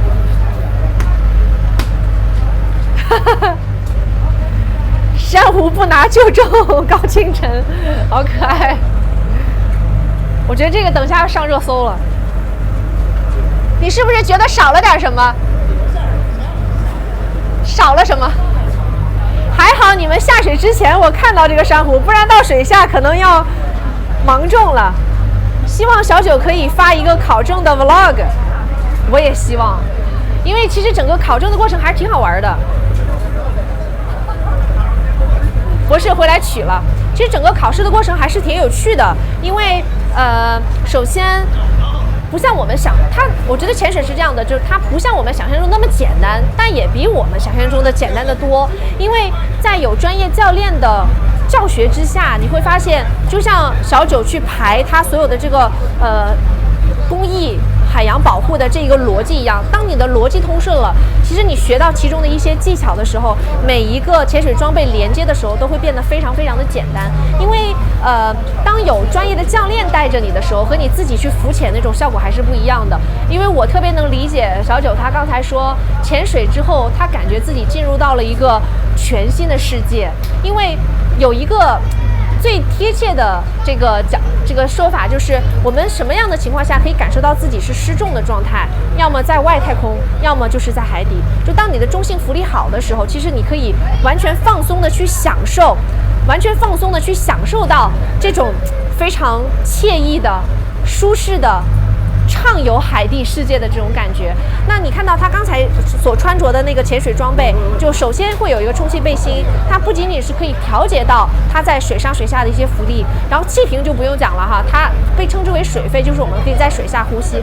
然后有很多在手下要在水下准备的一些装备呀，然后要准备的一些手势啊，其实都是经过专业的这个课程学习之后，你们都是可以非常简单的就可以 get 到这个潜水的技巧和潜水的技能。下海下到多少米啊？小九是1周5天都健身的孩子，所以就是对他来讲，我觉得也难也不难，因为他真的很聪明。你看他就对于所有这个海洋保育的一些逻辑的理解，还有他对于就是学习潜水的这个过程来讲，就是我真的觉得他很聪明的，就是他可以很好的去 get 到教练所教的那些点。而且为什么我说他今天对于他来讲会有一点难度，就是因为他毕竟是一个新手，他还没有很好的去掌握到中性浮力的时候，他去选择重珊瑚，他会有很多的挑战。所以你看张博士他可能会他的潜水技能已经非常娴熟了，但对于小九来讲，就真的他是非常热爱这个海洋工艺，他才会就是为了海洋工艺去考一个自己的潜水执照，然后再真的身体力行的去做了一个海洋的工艺哈。他很聪明的，不用客气，因为他真的很可爱。我刚才说你们应该真的很羡慕我，因为他坐在我旁边做那个很可爱表情的时候，你知道他脸上那个苹果肌就一看就是特别可爱。然后因为在我们博士下去的时候是忘了拿珊瑚，所以你看小九在水面漂的时间还是比较久的啊。今天的浪有一点点大，所以对他来讲可能还会要克服一些就是海底的流。这个海底的流给大家解释一下是什么样的，就是我们在陆地的时候，我们都说体重比较轻的人容易被比较大的风吹走，那在海底也是一样的。因为小九他身材保持也比较好的哈，在海底的时候他也会有比较大的水流，就相当于我们在陆地上吹的风，所以他又要克服水流，又要克服他新手还没有对中性浮力保持的比较好的这种技能，却要去种植一株珊瑚，这个对他来讲是比较难的。因为他学习潜水技巧他全部学会了，这个他还是真的很聪明，但是他有很多的外界的因素他是要克服的。已经到水下了，已经开始到水下了。大家看到今天的能见度还是不错的啊。我们有一个实时的画面给到我嘛，水下无人机的实时画面，那个实时画面，对 ，OK。现在看到下水的深度，刚才我看到有很多粉丝在问，就是下水，大家看到他头发竖起来了，对吧？因为在水下呢，它每下降到1米，可能不到1米的时候，它的耳朵都会感受到非常强烈的水压，所以你们会看小九他一直在捏自己的鼻子。现在已经到这个珊瑚，看到鱼了吗？很多鱼是吧？看到鱼了是吗？它每下降到一定的深度的时候，它都会捏一下自己的鼻子去调整一下耳压，因为水压会对它的耳膜有一点压迫，它会感觉到耳膜有点不舒服，所以它会及时的去调整它的耳压。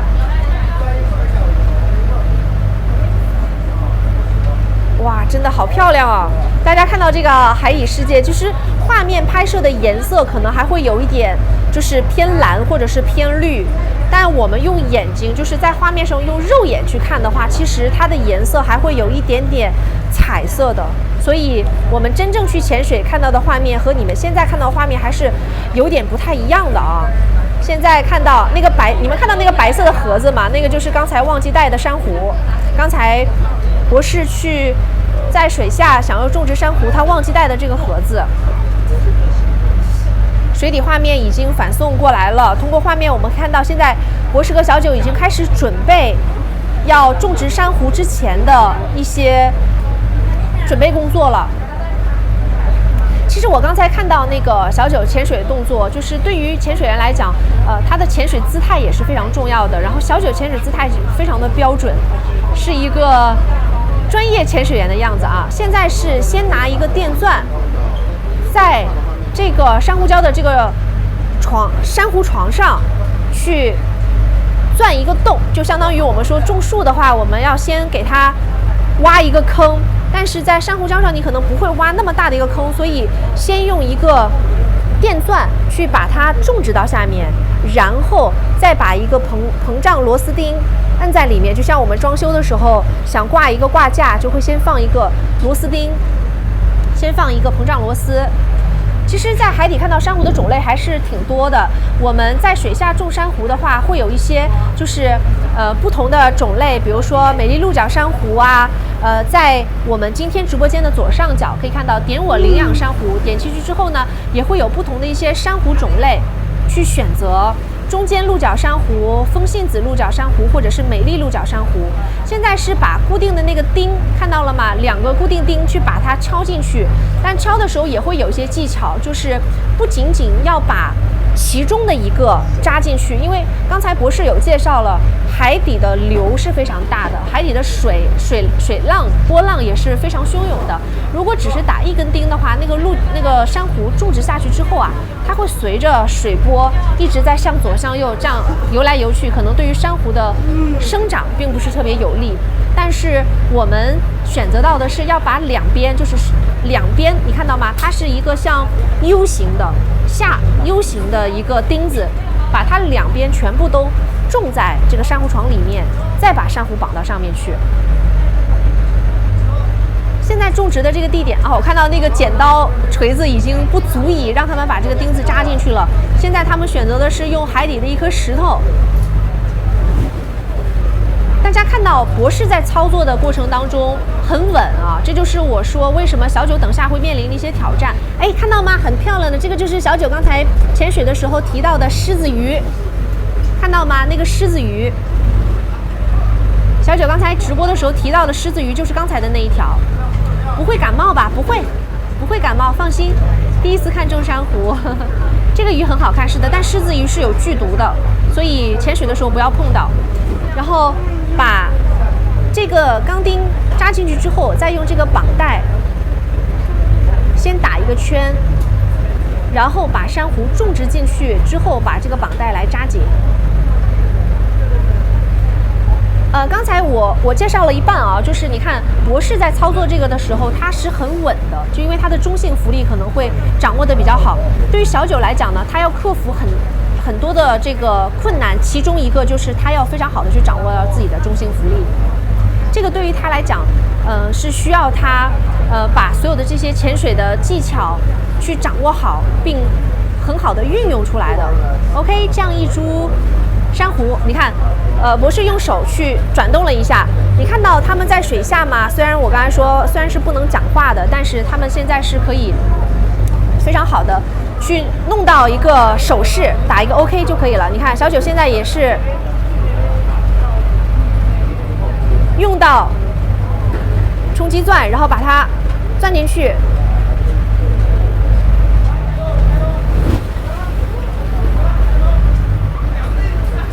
其实他在操作这个电钻的时候还是有一点困难的，因为首先你要克服水流，再有就是你要克服到的是它这个钻啊，你要用力的往下去压，看到吗？要用力的往下面去压。小九刚才去打进去，然后现在博士去辅助一下，因为它下面的那个床还是真的挺硬的、挺重的，要靠一点力量才能把它种下去。好，现在是小九来操作了。它压下去，要用一点力量才能把它打下去。用力，小九加油！哇，你看到它真的是使了很大很大的力量，把这个电钻压下去。OK， 打好一个洞了。打好洞之后，现在它们的深度大概应该有10米左右的这样一个深度吧。好，现在是由小九亲自的去把这个钢钉扎下去。水里的电钻跟陆上感觉不太一样吧，是有点不同啊哈，是因为在陆地上呢有很多的劲儿，你是可以使上的，你是可以用上的，但是在水下呢，你看，即便是他用这个配重去砸这根钉子的时候，他都要花更多的力量去对抗一下海底水流的阻力。这是他平时健身的作用就发挥出来了，但是他可能也要抵抗很多水流的一些压力，就是他要使出比陆地上更多的这些力量才可以。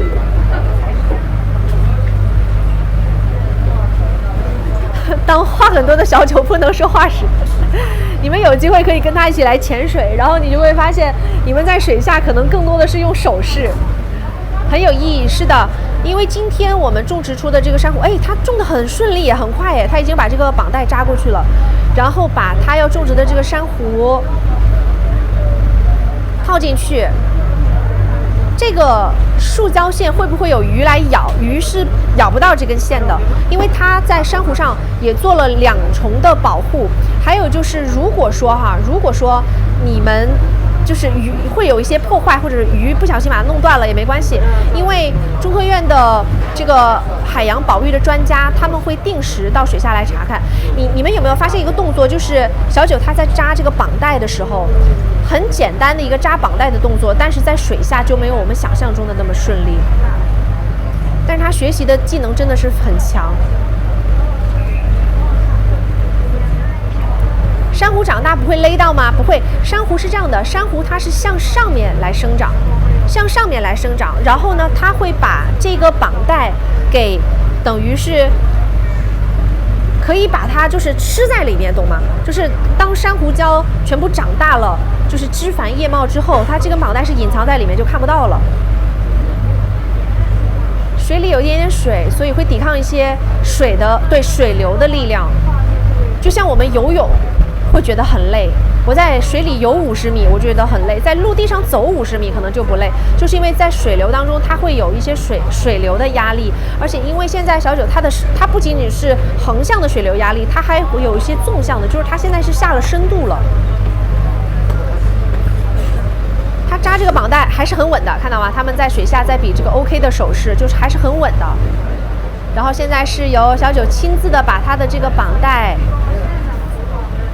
多余的部分剪断。你有没有发现它在水下用剪刀也不像我们陆地上那么简单哦，还是有点难度的。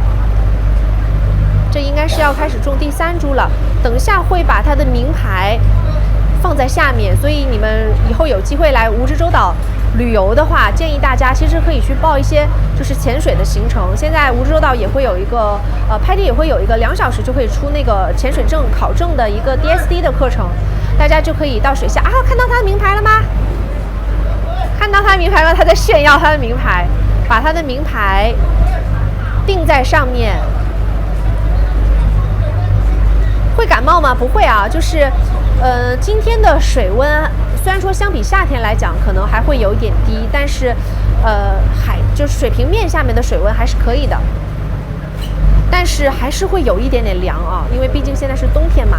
首先要学会潜水，是的，小九太棒了，把他的名牌放在上面。哎，你们有发现，就是2株种下去的珊瑚也很可爱，就像小九那个头发。好，把它名牌种在下面。这个应该是团队的名牌，组合的名牌。是的，看到了吗？这个是名牌，好，同样也用。他现在手里用的是配重块，就是小九下去的话，他的配重也会把它配重放在腰间，就是可以帮助他更好的去下潜。好，你看在陆地上可能敲2下石头没有那么费力啊，在水下的话可能会他要用到多于陆地上2到3倍的力量。哎，这个名牌种好了。是的，这个组合里面啊，这是组合里面 Into One 的名牌。小九的手表是防水吗？是防水的。名牌会不会对环境有影响？首先它这个名牌呢，全部都是金属的，所以而且又是固定在这个珊瑚礁旁边的。时间长了之后呢，金属的这一部分会有一些就是珊瑚礁的这个微生物聚集在上面，也等于给它们提供了一个赖以生存的家园。所以这个对海洋环境是没有影响的。相信小九的力量。它肌肉很多的。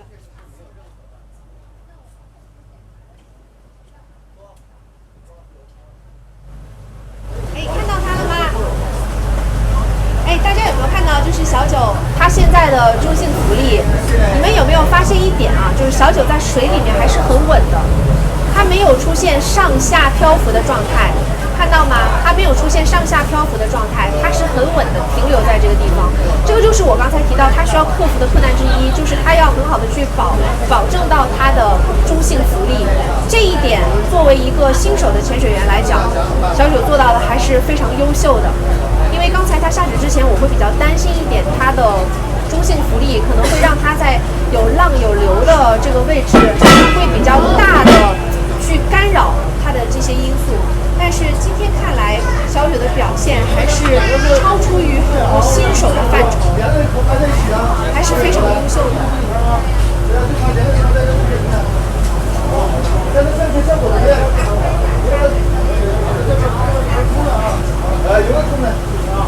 哎，又开始种下一株珊瑚啦！看到有鱼吗？哎，这个小鱼已经跑到珊瑚旁边了。珊瑚呢，慢慢会生长起来，然后呢，会有更多的小鱼会把它当成家，会当成这种赖以生存的家园。这一株有没有发现，它在种这一株的时候，已经明显比上一株种植的时候得心应手多了，已经顺手多了。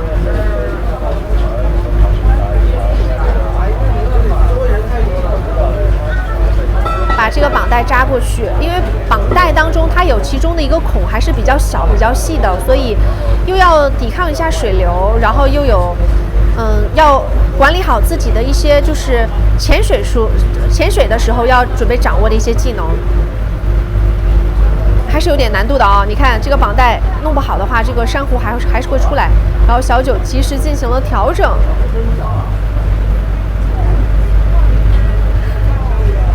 露露爱小九说：“这个小鱼是我。”你们现在都想魂穿小鱼是吧？就是可以在小九身边畅游了。你看，两个钉子两边扎进去会更稳，但是一个绑带的话，这个珊瑚还是会左右晃的，所以他会选择再放一根绑带。太难了，是的。所以对于海洋工艺保护来讲，真的是非常非常的难。所以。也希望大家可以多多参加到我们快手公益的线上领养珊瑚的一个环节，在左上角呢有点我领养珊瑚，同时呢也可以关注一下新华社快看的直播间，我们会有更多精彩的就关于公益的话题、公益的内容向大家来做分享。如果大家觉得像小九这样可能要先考证，然后呢再进行一些就是潜水的技能技巧的培训可能会更难一点，那我们就可以先在线上去领养一个珊瑚，可以去领养到跟小九今天种植珊瑚同样品种的哈，在左上角就有点我领养珊瑚。之后呢，就可以去打卡一些聚集能量，比如说点赞作品啊、签到呀、分享作品啊，或者说发布一些我们自己生活当中好玩的一些事情，邀请好友来助力，都可以获得能量。之后呢，就可以让珊瑚宝宝慢慢的长大了。每天都可以来线上领养这个珊瑚的能量。小九的真的是，等它。就是把珊瑚种好了之后，你们可以看到它在这个海底畅游的画面了。好，两根绑带扎紧了之后，然后博士再进行一些调整。你看到吗？他在种植珊瑚的时候还戴了手套，因为珊瑚它有些珊瑚硬珊瑚的话，它表面会有一些就是比较坚硬的部分，如果不注意的话，还是会对我们的肌肤有一些损害的。所以大家一定要潜水的时候一定要多多注意啊，就是要做好对自己的保护，做好对海洋保护的同时，也要做好对自己的保护。大家有看到有团粉了哈，这是我们今天的名牌当中，不仅有我们团队的这个名牌，然后也会有小九的名牌，都会有的。珊瑚种在这里了，然后等一下会给小九一个种植珊瑚潜水的镜头。你看海底世界它会有不一样的哈，你看这个名牌刚刚闪过的那个名牌，就是之前我们种植好了之后，它名牌上面都会有一些这个浮游生物在上面。哇，小九这个头发在海底也太飘逸了吧，太飘逸了。然后你们可以看一下小九他在潜水的时候，从一个专业潜水员的角度去看他潜水的一些姿态，还是很专业的啊。虽然是作为一个潜水的新手，但是他的表现还是可圈可点的。头发，你们看到他头发了？这边是名牌，看到了有专属的名牌。可能下次你们来的时候，这个名牌上面也有很多的海藻浮游生物了。它已经相当于像一个珊瑚礁一样，它也会变成很多小鱼的家，所以这点大家不用担心。说不定会有某一些小鱼就住在小九的名牌下面。你看，这个是由于我们的珊瑚保育在蜈支洲岛做到非常非常好的这个海洋工艺，所以你看在这里可以看到非常非常多的珊瑚，而且会有很多的鱼群。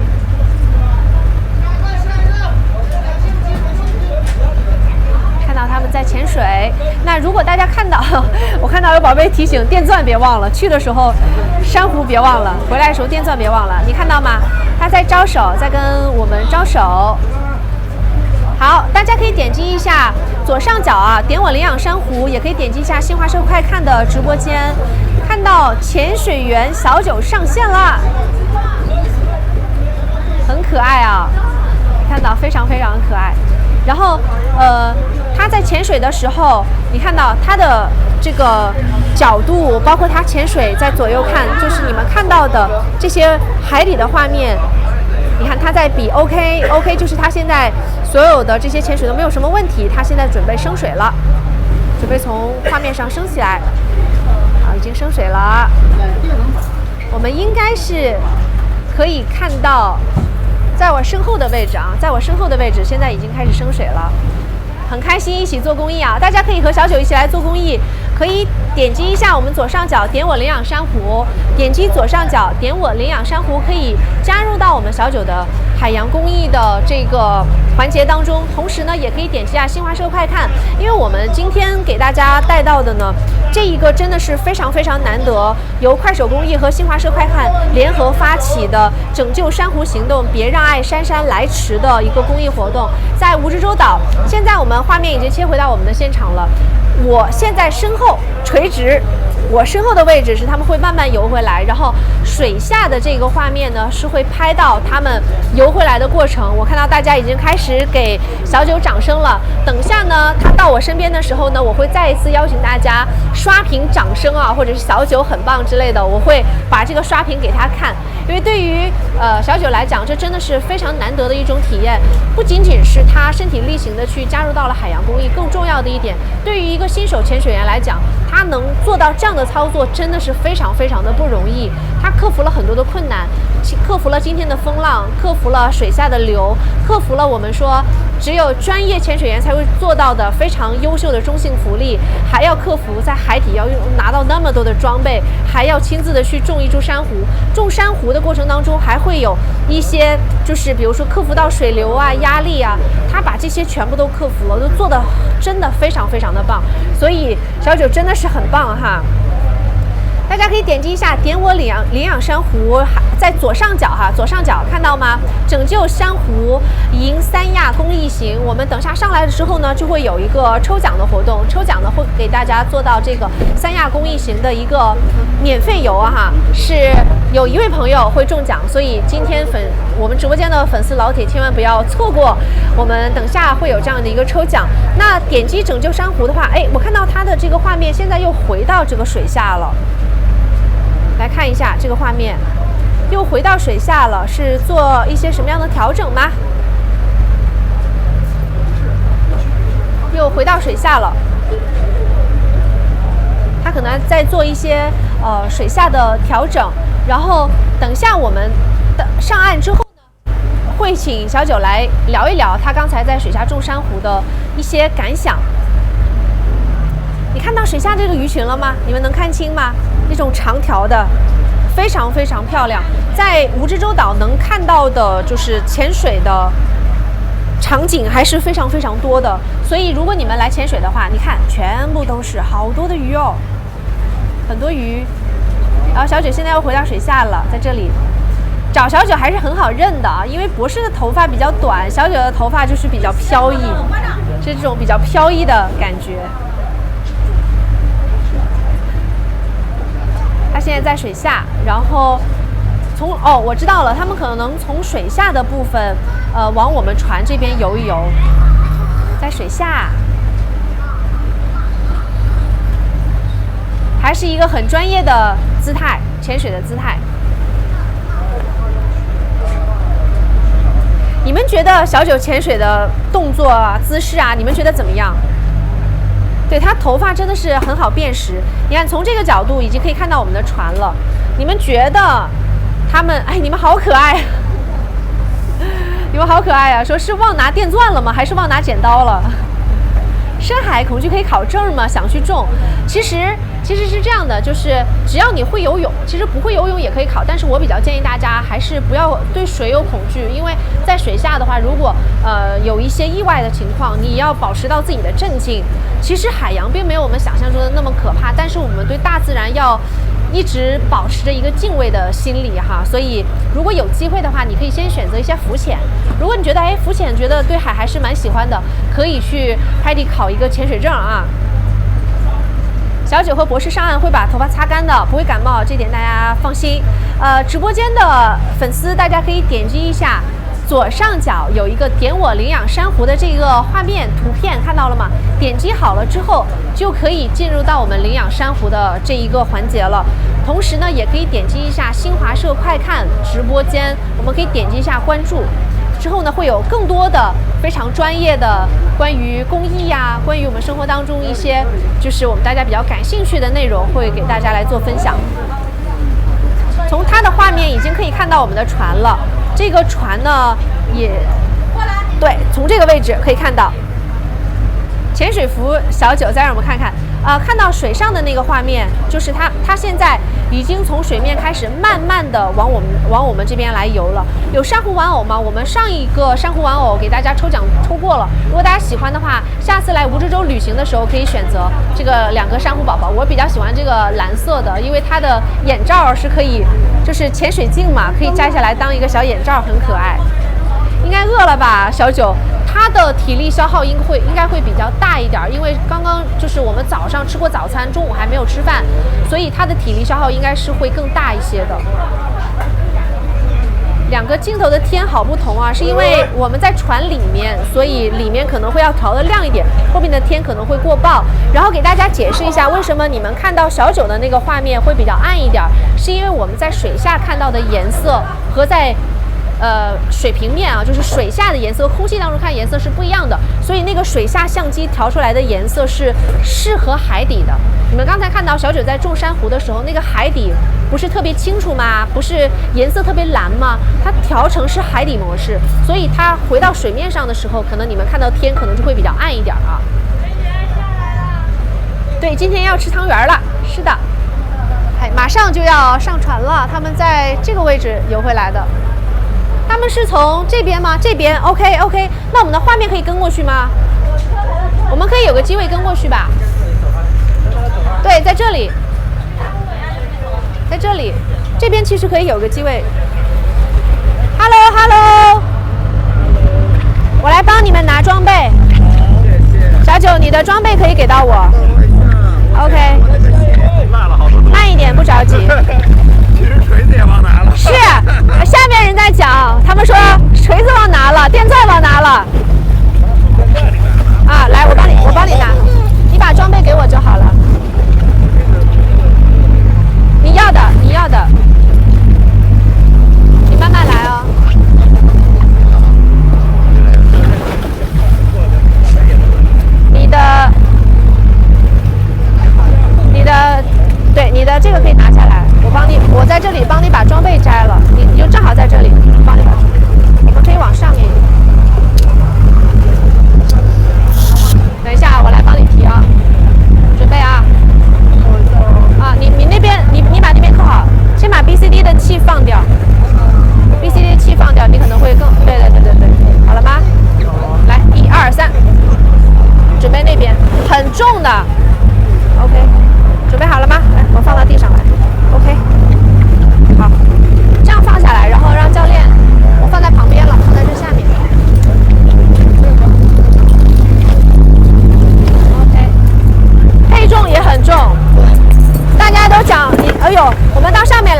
缝是比较大，慢一点哦，扶好啊。大家都讲你的，哎，先把这个，对，先把衣服穿上，先擦干一下，然后穿上。对，有大的浴巾吧？你把头发先擦一擦，别感冒了。好，我给你放在头上。有大的浴巾吗？没关系啊，没关系，对，你可以擦一下，别感冒了。博士，这个擦一下，先擦干。这个给你吧，让他再拿一个，那里面应该还会再有。大家说你在水下还是很好辨识，因为你的头发很长，比较好找你。再帮我拿一条毛巾。对。啊，博士，这个毛巾给你。那个装备放下面吧，等下让他们来弄。OK。对，拿那个浴巾擦一下。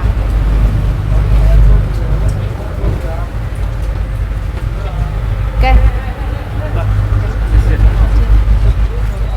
你把那个浴巾再拿一个，对，把它盖在腿上。对你把它浴巾盖在腿上，等一会儿我让他再给你拿一个干的，把头发擦干。对，坐吧。对，这个还蛮厚的啊，因为这个我们潜水上来，对，是很好用。啊，带麦。拿着吧。大家都说不要感冒了。不会。别感冒了。谢谢大家。在水下这个感觉还是蛮好的，我帮你别过来吧，这样你可以不用取的，可以把它别在上面就行。好嘞，那就放这里。然后张博士。博士还要稍微准备一下，博士也那个对，毛巾放旁边了。大家都说你的表现很棒，因为刚才我还比较担心一点，就是不用，一是我会担心流比较大，然后你潜水的姿态非常的专业，没有。然后还有一个就是在种植的环节，我想请博士解答一下，就是先给小九今天的表现打个分吧。我来帮你打99分吧。99哇，少1分，那么厉害，让他骄傲是吧？那就是我看到你们在种植的时候，好像第一次你把那个电钻拿下去，好像还有点吃力，对吗？对，因为那个我有一点打不动。对。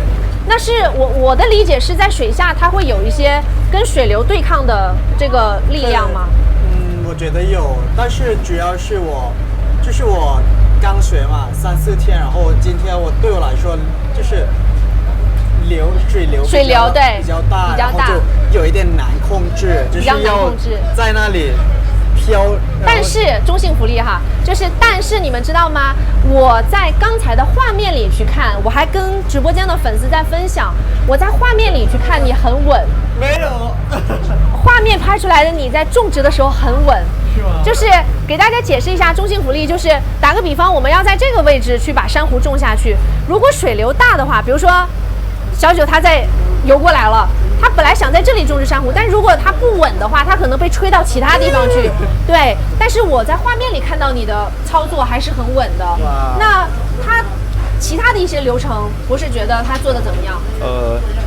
除了打钻那一点呢，就是因为是新学的，都会有遇上这个问题，就是你往下用力的话，你的浮力就会变大，就是你往下用力，你自己就飘起来。所以这一点就是为什么小九说那一个点打钻的时候会比较难，是一般我们都会找到旁边有个石头啊，或者有个什么比较好抓的东西抓住，然后这样用力的话就比较好钻一些。我什么都不敢碰，我怕我怕那个珊瑚。他的这个保护的这个意识还是非常非常强的。那因为今天呢也是一个非常特殊的日子嘛，是中国的元宵佳节。那在元宵节种了一株珊瑚，小九你的感受怎么样？感动，因为我觉得这种的项目嘛比较深刻，然后就很重要，因为我们也不是天天能种珊瑚嘛，所以对我来说就特别有意义，特别有意思。然后就怎么说？因为因为珊瑚它很敏感，然后就我们做什么其实就是跟他们有很大的关系的，所以我真的希望。不管是什么时候，希望大家会好好想到他们，然后就跟我们一起保护他们。其实元宵节本身就是个团圆的节日，然后我们呢等于做了一个海洋的公益，让珊瑚宝宝们在海洋里面来做这样一个团圆。所以其实对于我们来讲的话，可能是克服了一些压力，或者克服了一些难度。比如说对于小九来讲，他要克服太多了，因为从潜水员的角度来讲，你可能要克服的东西会有很多。但是当你自己真真正正种植一株珊瑚的时候，会觉得非常自豪。然后我对这一个地球又做了很多就是公益的一些事情，就是对于我们来讲还是非常开心的。那么在元宵节的时候，我们就是以爱为名来种下这一株珊瑚。博士，大概它的这一株大概会多少时间长多少的这个长度吗？实际上它每年的生长速度是变化的。当然现在是小的时候的话呢，它长得稍微慢一点。到大概过1年或2年以后呢，会达到就是将近20厘米、15厘米左右的时候呢，它的速度会快很多，它会1年生长将近10公分左右。所以呢，到第3年的话，可能就到了30公分。或者是第4年就可能会接近40公分，对，然后再往大的话呢，它就可能会减慢一点，因为它有一些能量就是用来生宝宝，就是还要产生卵子在体内。懂了。好，那接下来给大家一点时间，就是你们想对小九或者对张博士有什么样的问题，大家可以在直播间里来提问啊，因为我们这一趴互动好了之后，就要给大家抽最后的那个公益型的大奖了。大家有没有什么问题呀？关于今天种植珊瑚啊、海洋公益啊，大家有没有什么问题？我到上面来看一下。大家都说要奖励你今天吃汤圆儿，因为对，因为今天你在水下种植珊瑚的时候，大家都说你有没有吃饭？因为我说你们2个吃了早餐之后就还没有吃中午饭，然后2个人都要在水下种这个珊瑚。大家都说首先谢谢博士今天讲解了很多很专业的知识，然后还有人说其实很想让小九唱歌，那个什么歌？可以随便唱2句吧。这个是我们脚本外的，我想一想，福利吗？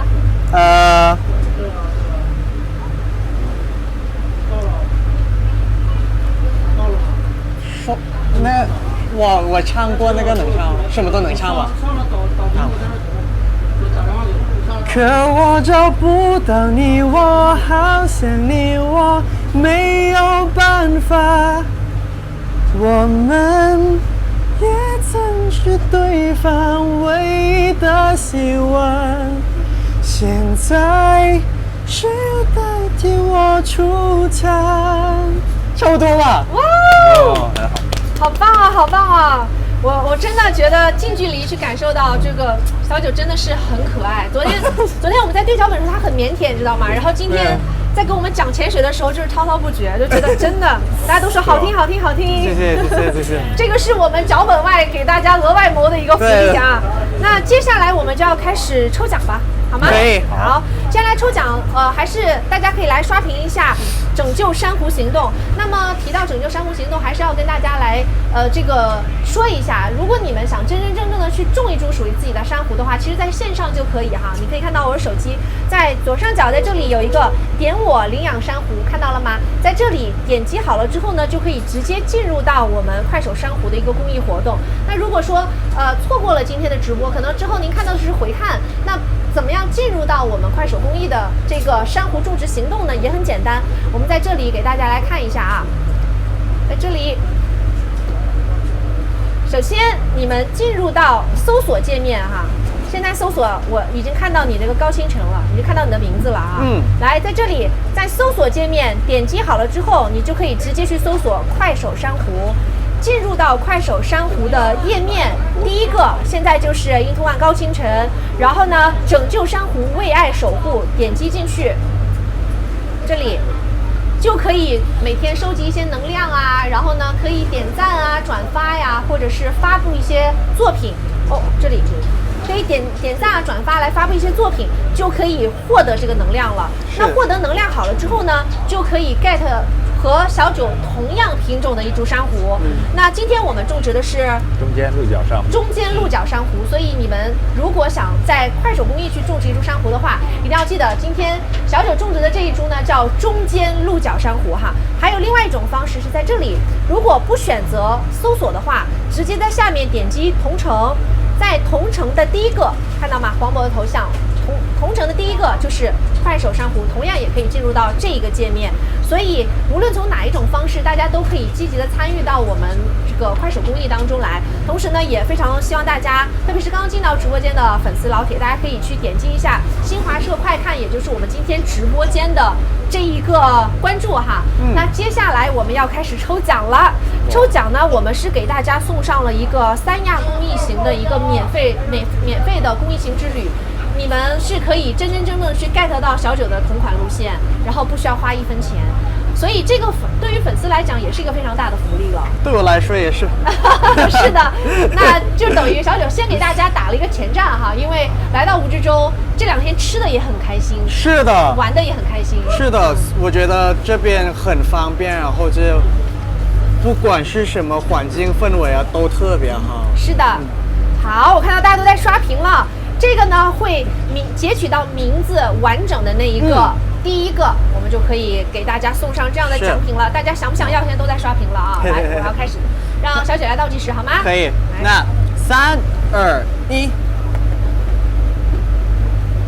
双击，噔噔，噔噔，谁呢？哇，双击，噔噔，为什么？可以吗？哇，更，好了啊 ，OK。第一个叫草莓派。